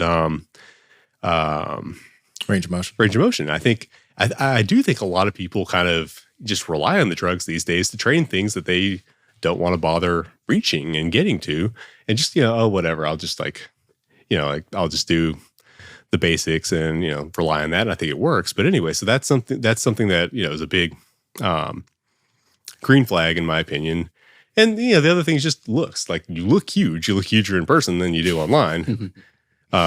But I don't look at you and just say, that doesn't look right. It doesn't look like a comic book. You know what I mean? Yeah. And it's not I'm quite there. Well, no, it's just like, some I know what you mean. He's in proportion and stuff. Right. Too, yeah. Right. I mean, it's clear he just has a big frame. Like I have a buddy who has a similar build, maybe a little taller, but similar, just huge build. And the guy,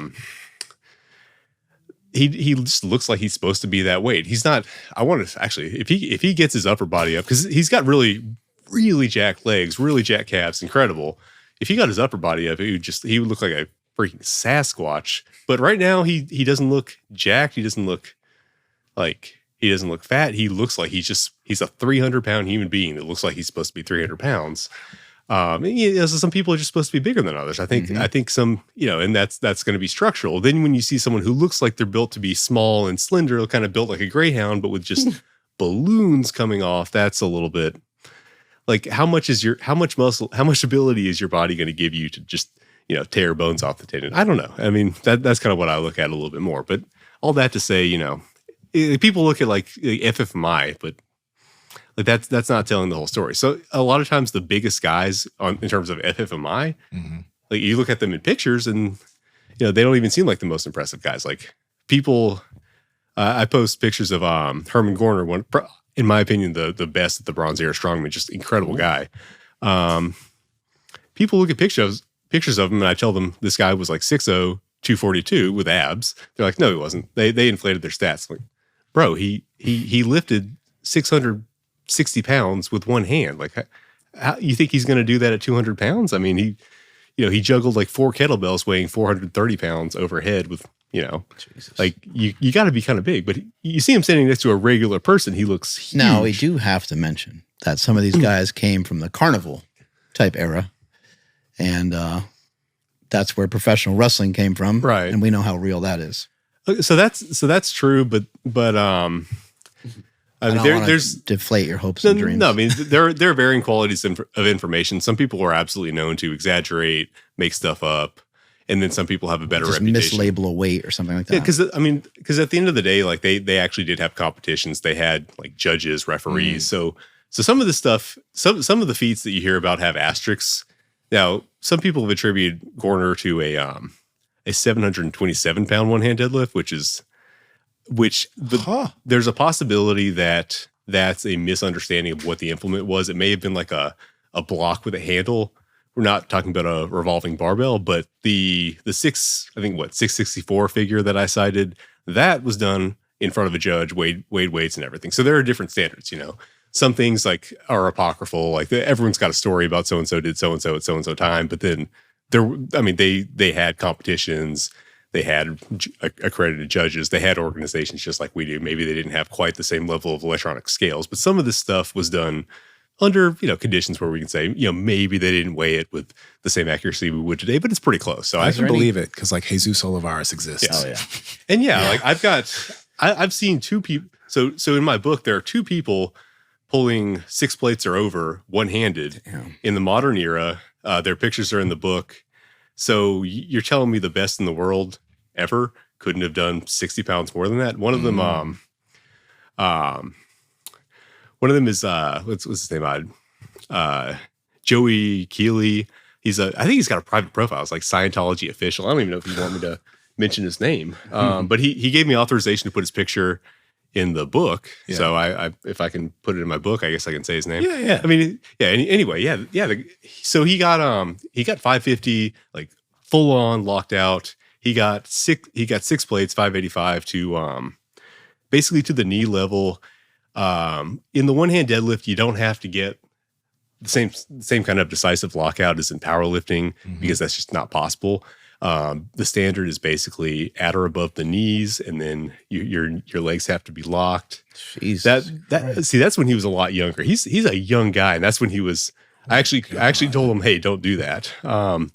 You're gonna hurt yourself. But yeah, he's come back and he's come back and just cleanly lifted, you know, insane weights one handed. So anyway, it's like the ultimate exercise to choke someone out. Yeah. So anyway, no, he's lifted insane weights, and as far as I know, the guy's natural. I haven't asked him, but I mean, I don't think he's not a serious competitor. Are there it's possible places you guys can go and compete like this? And if not, is that something that you would ever want to try to set up somehow? So yes and no. So there's USA All Around Weightlifting Association and the international version, International All Around Weightlifting Association. They've been established for a long time. They have a longer list of lifts than I could ever even like write down. So I feel like they have lifts that they haven't even actually competed in their rule book. It's a crazy variety of lifts. And they've actually started. The issue for a while was that they were located in like 2 gyms on the East Coast, but then I think they started doing postal meets where you can like submit videos. I think you still have to have somebody kind of ref your lifts and plate and weigh your plates, but you can do that online. Do you care about that at all, or not? I mean, really? I don't really care that much about competing, to be honest. I'm just having fun with it. Yeah, it's gonna. I'm trying not to. Well, no, this doesn't sound that bad, I guess.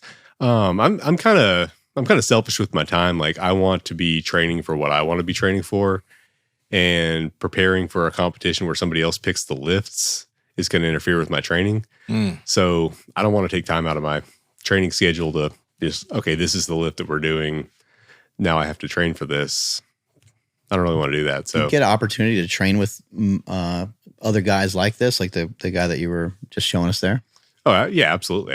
I mean, I would like to do that. It's something that, again, I don't necessarily get the opportunity to, but I totally would. That would be cool for your YouTube channel that you're working on.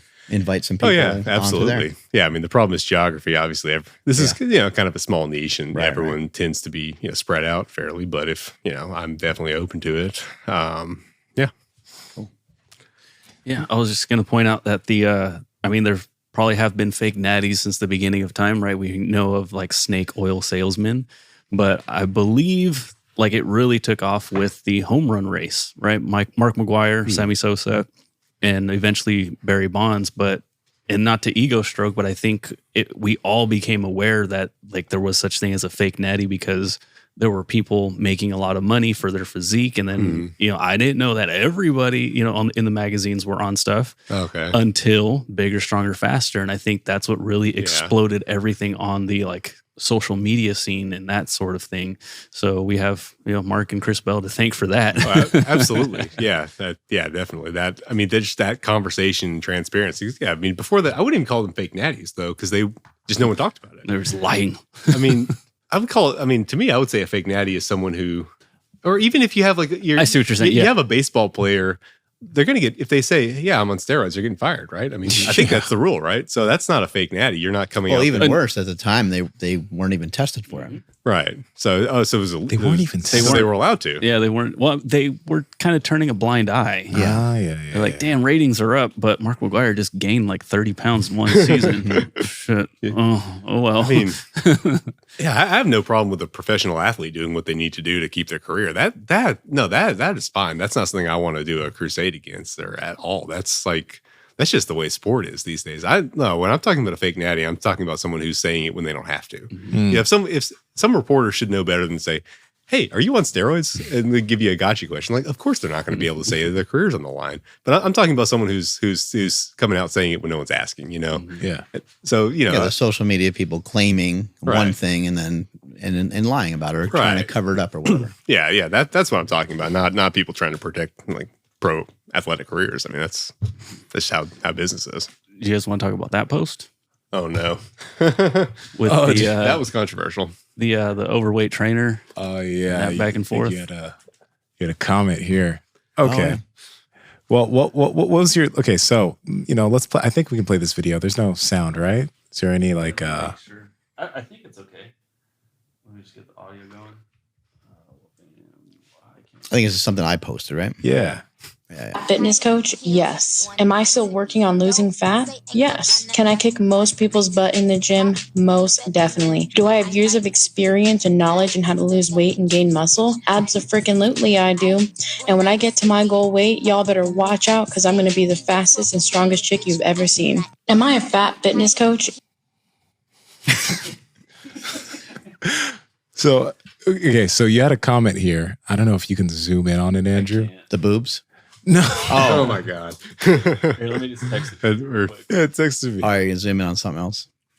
Do you want me to kind of summarize? Yeah, if you remember your comment, go ahead and summarize. I don't know exactly what I said, but my main thing is just like, so I've seen this trend of people who are, I think we're supposed to call them in larger bodies, right? Is that correct? They're bigger. They're fitness coaches in larger bodies, or and they're saying, okay, you can be, fit at any size, and it's not a reflection of my abilities as a fitness coach that I'm in a larger body is what we're saying now. Mm-hmm. And so I'm never going to come out and like fat shame anyone. Like someone's in the gym lifting weights and they're obese. Okay, good. That's where you're supposed to be. I'm glad to see you doing it. Keep it up. If someone's saying, hey, this is my personal journey, I'm trying to lose weight. Good job. Like I'm glad. Like I want to see that. But now when you're trying to provide information to other people, so I don't fat shame, I arrogance shame. I think like when I see someone, and you see a lot of this, like when we see this this is kind of a common thing that started to be seen, like people who have a lot of body fat claiming that they're fitness coaches and trying to put out information. It's like, I think in most cases, these people have failed to, stay lean, have gained weight and everything because they were basically trying to use advice that isn't really helpful. And I'm going to get controversial here, but they're basically following mainstream guidelines, right? They're following what a registered dietitian is supposed to tell them. They're trying to do it the approved way, right? And they're just so confident that they're right because I'm following the rules. I'm doing what I'm supposed to do. I talked to a registered dietitian. I hear that a lot. I did try to lose weight because I talked to a registered dietitian. Okay, so the issue is that they're confident even though they're wrong, because the reality is, they are eating things that are making it harder for them to lose weight. They're not considering alternative strategies because those are wrong. Bad people do that. You're not supposed to eat a lot of meat. That's what bad people do. That's unhealthy. You can't eat red meat. And I said whatever I commented before I did my research, but I did actually figure out who this lady was and looked up what she posted. And sure enough, like and I'm not bashing her by saying this, but she's posting like weight loss meals and it's like, there's like a bunch of pasta. It's like exactly what I was thinking. Like, you know, like, and I'm not bashing pasta, but I'm saying like, Gotta be careful. you should be eating like, okay, if you're a heavier person, if you're trying to lose weight with less of the foods Right. that typically put most people in a position to gain weight is probably not a good idea because it's too hard. Right, and there's no red meat to be seen anywhere on the page. Right. And it's like if you're in the position where you're having difficulty controlling calories, well, like we have kind of imagine we have like a Venn diagram. I mean, you guys are on the. I'm preaching to the choir, but I'm just this is the way I would put it. Like you have things that you want to eat, things that are satiating, and things that are low calorie.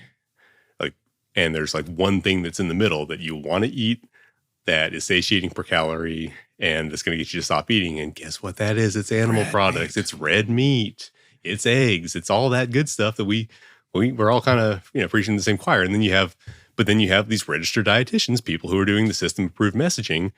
They're going to try to take out that center of the Venn diagram, which is the most beneficial to people that are struggling with their weight. And now you have to try to do it with other things. Okay, now you've got grilled chicken breasts. You don't really want to eat it, but I guess it's satiating. Or you have pasta. You want to eat it, but it's not satiating. You guys get the idea. So Yeah. So I think these people.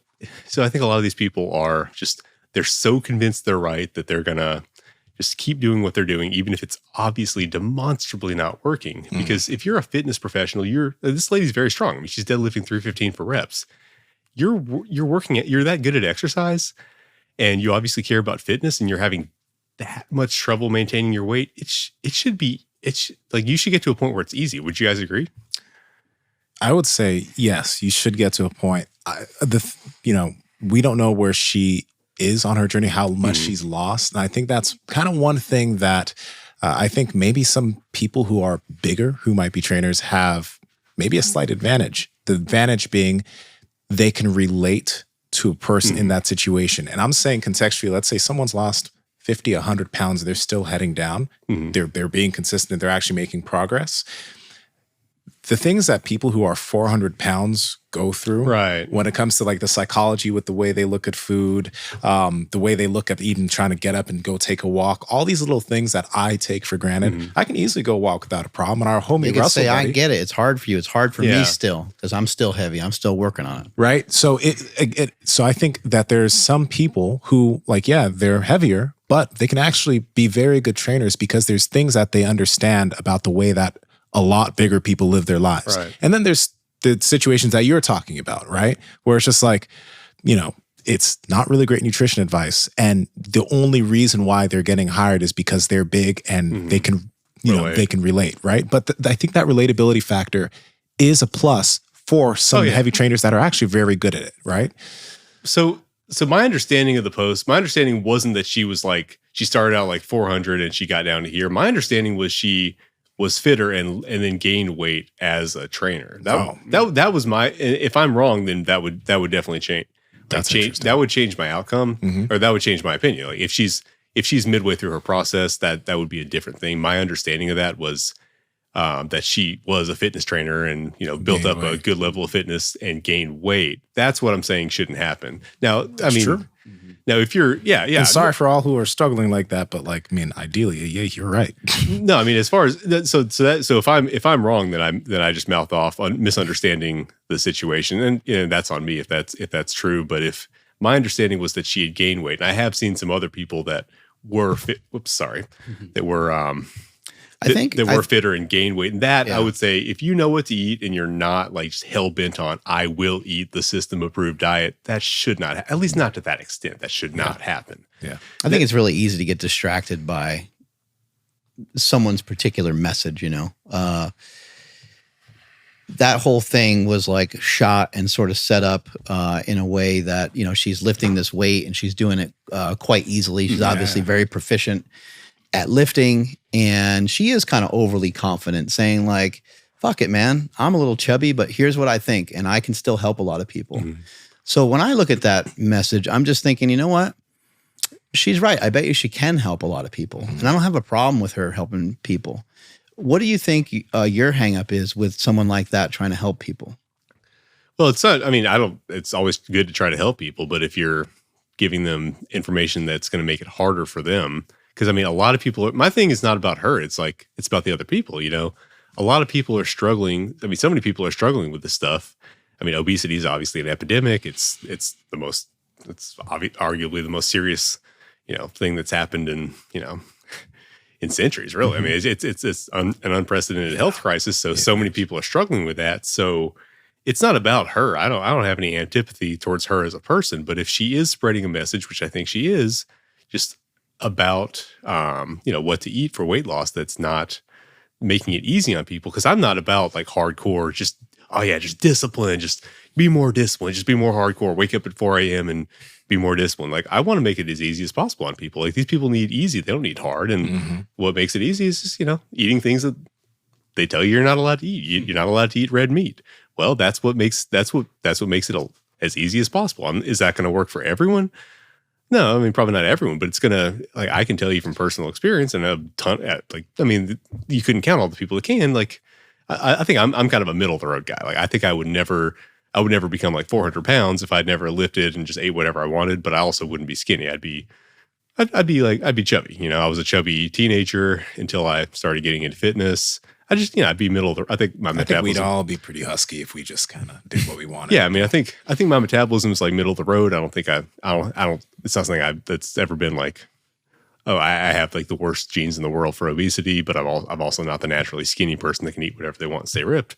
So yeah, I've tried multiple things. I've tried obviously the old school bodybuilding diet, like not old school. Old school was high fat, low carb, but what I thought was old school was just, you know, like rice and chicken and, you know, the mainstream diet, all that stuff. And man, weight loss is hard. You know, it's miserable. It's so, you know, it sucks. It's draining. You're just looking forward to the next thing you get to eat, even though it's like chicken and rice. And it's sad. And that's when I was young and my metabolism's supposed to be good. I'm like in my early 20s, I'm supposed to be at the pinnacle of life. And now I'm sitting here, I'm supposed to be at the point where people are starting to direct TRT ads at me. I'm middle-aged. I've got 2 kids. Everything's supposed to be working against me. And now it's easy. Like I can get leaner than I was then. And it's not even hard. I mean, I'm not saying there's no effort at all, but it's just, you know, it's night and day. And I think that's something that that should be shared with people. And if someone's saying something that confuses that message, like they're saying, okay, well, this is what you need to eat for fat loss because this is healthy, but it's also okay to be in a larger body because that's healthy at any size. Like, no, like sorry, we gotta be savage with this. Like, so we need to get people the best information possible. Make it easy on them. Your conflict with the whole thing is her actual message, right? Yeah. And maybe your understanding of her knowledge based on kind of poking around on her social media a little bit, and just that's fair. I think that's the sheer implausibility. I think that's legit. I mean, I think we all kind of looked. And again, if I was wrong about her saying that she gained weight as a fitness coach, that would be different. Like if she's starting from like just, you know, let's say she was 400 pounds and then she got down here, that would be a little bit different. But if someone was a fitness coach, gained weight and is still trying to preach to other people about what they need to eat, and it's kind of like registered dietitian stuff, that's where I say it's arrogance. Like you are refusing to admit, even though demonstrably there are reasons to think you're wrong. So and if that's not the case with her, there are other people that I would say that I've seen that it is demonstrably the case with what they're preaching doesn't line up with, you know, what we all think is just the best advice to make it easy on people to be healthy. And if they're too arrogant to admit that they're wrong because they like certain credentials, they like being in accordance with, you know, the institutions, what have you, well, that's arrogance shaming, not fat shaming. I would never, ever, you know, criticize someone who's trying to get healthier. That's, you know, like go for it, get in the gym, but just make sure that you're right if you want to lead other people, you know? I think the toughest thing we face is trying to dissect and trying to be critical and have judgment with the statements that people make and the information that they have rather than the avatar that they're in. And that's why I said I think that video is distracting. You know, sometimes these videos are and a lot of things are on purpose. Like I reposted that on purpose because I knew it would get like a strong reaction, just like clickbait and just like these other things. And it makes it very difficult to say, you know what? I don't care that guy's fat. He had really good, what he said about diet, what that guy said about diet right there, that's actually really true. And I think that that's an important point. You know, unfortunately, we're in like a time where we have such spectacular guests on the show. there's people who have quotes and there's people that say amazing, really compelling things, but they're not Mike Tyson. They're not Dana White. They're not, they're not famous. It's not LeBron James. It's not somebody that is already so well known. Like, it matters who the information comes from. And so therefore we end up in positions of, whether it's like us, if we say something wrong now, it's like people tend to jump down our throats, or if we agree with somebody or even disagree with somebody, because we're more known. And it's just an interesting place to be in, to where we have a really tough time of kind of cutting through. Like, forget about the fact you might think Greg Doucette's voice is annoying. Like, is the topic that he's talking about, is it, as I point to this dick that's in front of me, is what he's saying accurate? Is maybe Lane Norton someone that you don't agree with, but like some of the statements that they say are these people, maybe you hate Jordan Peterson. I don't know. You tend to, like, as soon as you see somebody, you get a response in your mind, whether it's positive or negative. If it's positive, you tend to be accepting of the ideas. If it's negative, you tend to be like, you want to like fight and have conflict with that idea. And I think I think all of us should challenge that feature or fault of ourselves. Yeah, I agree. I mean, it's you kind of want to root for certain people even when you know they're wrong. I agree. Cool. Where can people buy your book?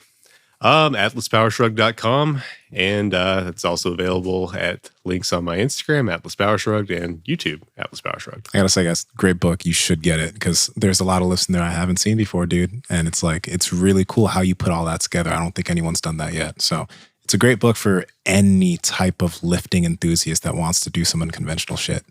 Awesome. I really appreciate that. And I mean, seriously, I'm absolutely floored by the level of positive feedback from professionals of various skill sets who are just giving me positive stuff. Like I said, I'm just a guy lifting in his parking lot who happened to explore a couple things. So it's just, I mean, that really means a lot. Yeah. That stuff that you showed us in the gym today was wild too. I think you ended up working up to like, 335 pounds on one of them, or 315. Yeah. I know you were disappointed. You wanted to lift more, but. Yeah, I mean, you always want the PR, but it, stars didn't align. But some decent weights, and just kind of wanted to show with those that the the Zercher position isn't limited by the arms and everything, and that's also a good way to just kind of unlock that. Just get acclimated to that that position, so you can just use it for a variety of things. Because it's. Does it feel normal? By the way, does this on you feel? That pain. No, I mean, to me, the Zercher position is just like the back squat, or gotcha. I mean, any more comfortable in the front squat. He's just impervious to pain. Not at all. Especially single arm though, like double, okay, cool, but single arm, fucking. No, it's helpful, because if you get it hurts at first, but then you kind of get acclimated, and then the regular position feels fine. You do a high rep set, 20 reps. Zercher squats or whatever, it's just like doing 20 rep back squats. Well, that sucks. I mean, obviously doing 20 rep any kind of squats is horrible, right? But it's not any more horrible than, because think about it. You got a heavy bar on your back. That's uncomfortable too. I mean, it's remember the first time you put a bar on your back for a back squat, it's like, what? What's going on? And the front squat, I mean, that's still uncomfortable. I hate front squats. I'm gonna be very uncomfortable if you put me in here, but it's with anything, you just acclimate it. And then it's just it's a good tool, because it can unlock a bunch of other useful exercises. It's so much more practical with the Jefferson curl. It can help with things like the Cossack squat. I've seen people do pistols. I'm not that good yet, but it's just kind of a utility. It's just a good thing to have unlocked, where you can just, oh, hey, this is the best way to set that up, This episode was super fun with Atlas. So check out this episode with every goddamn Dre. Another functional mover, amazing genius with the kettlebells. And he'll have a lot of ideas for you to improve your functional level of fitness, along with getting brutally strong.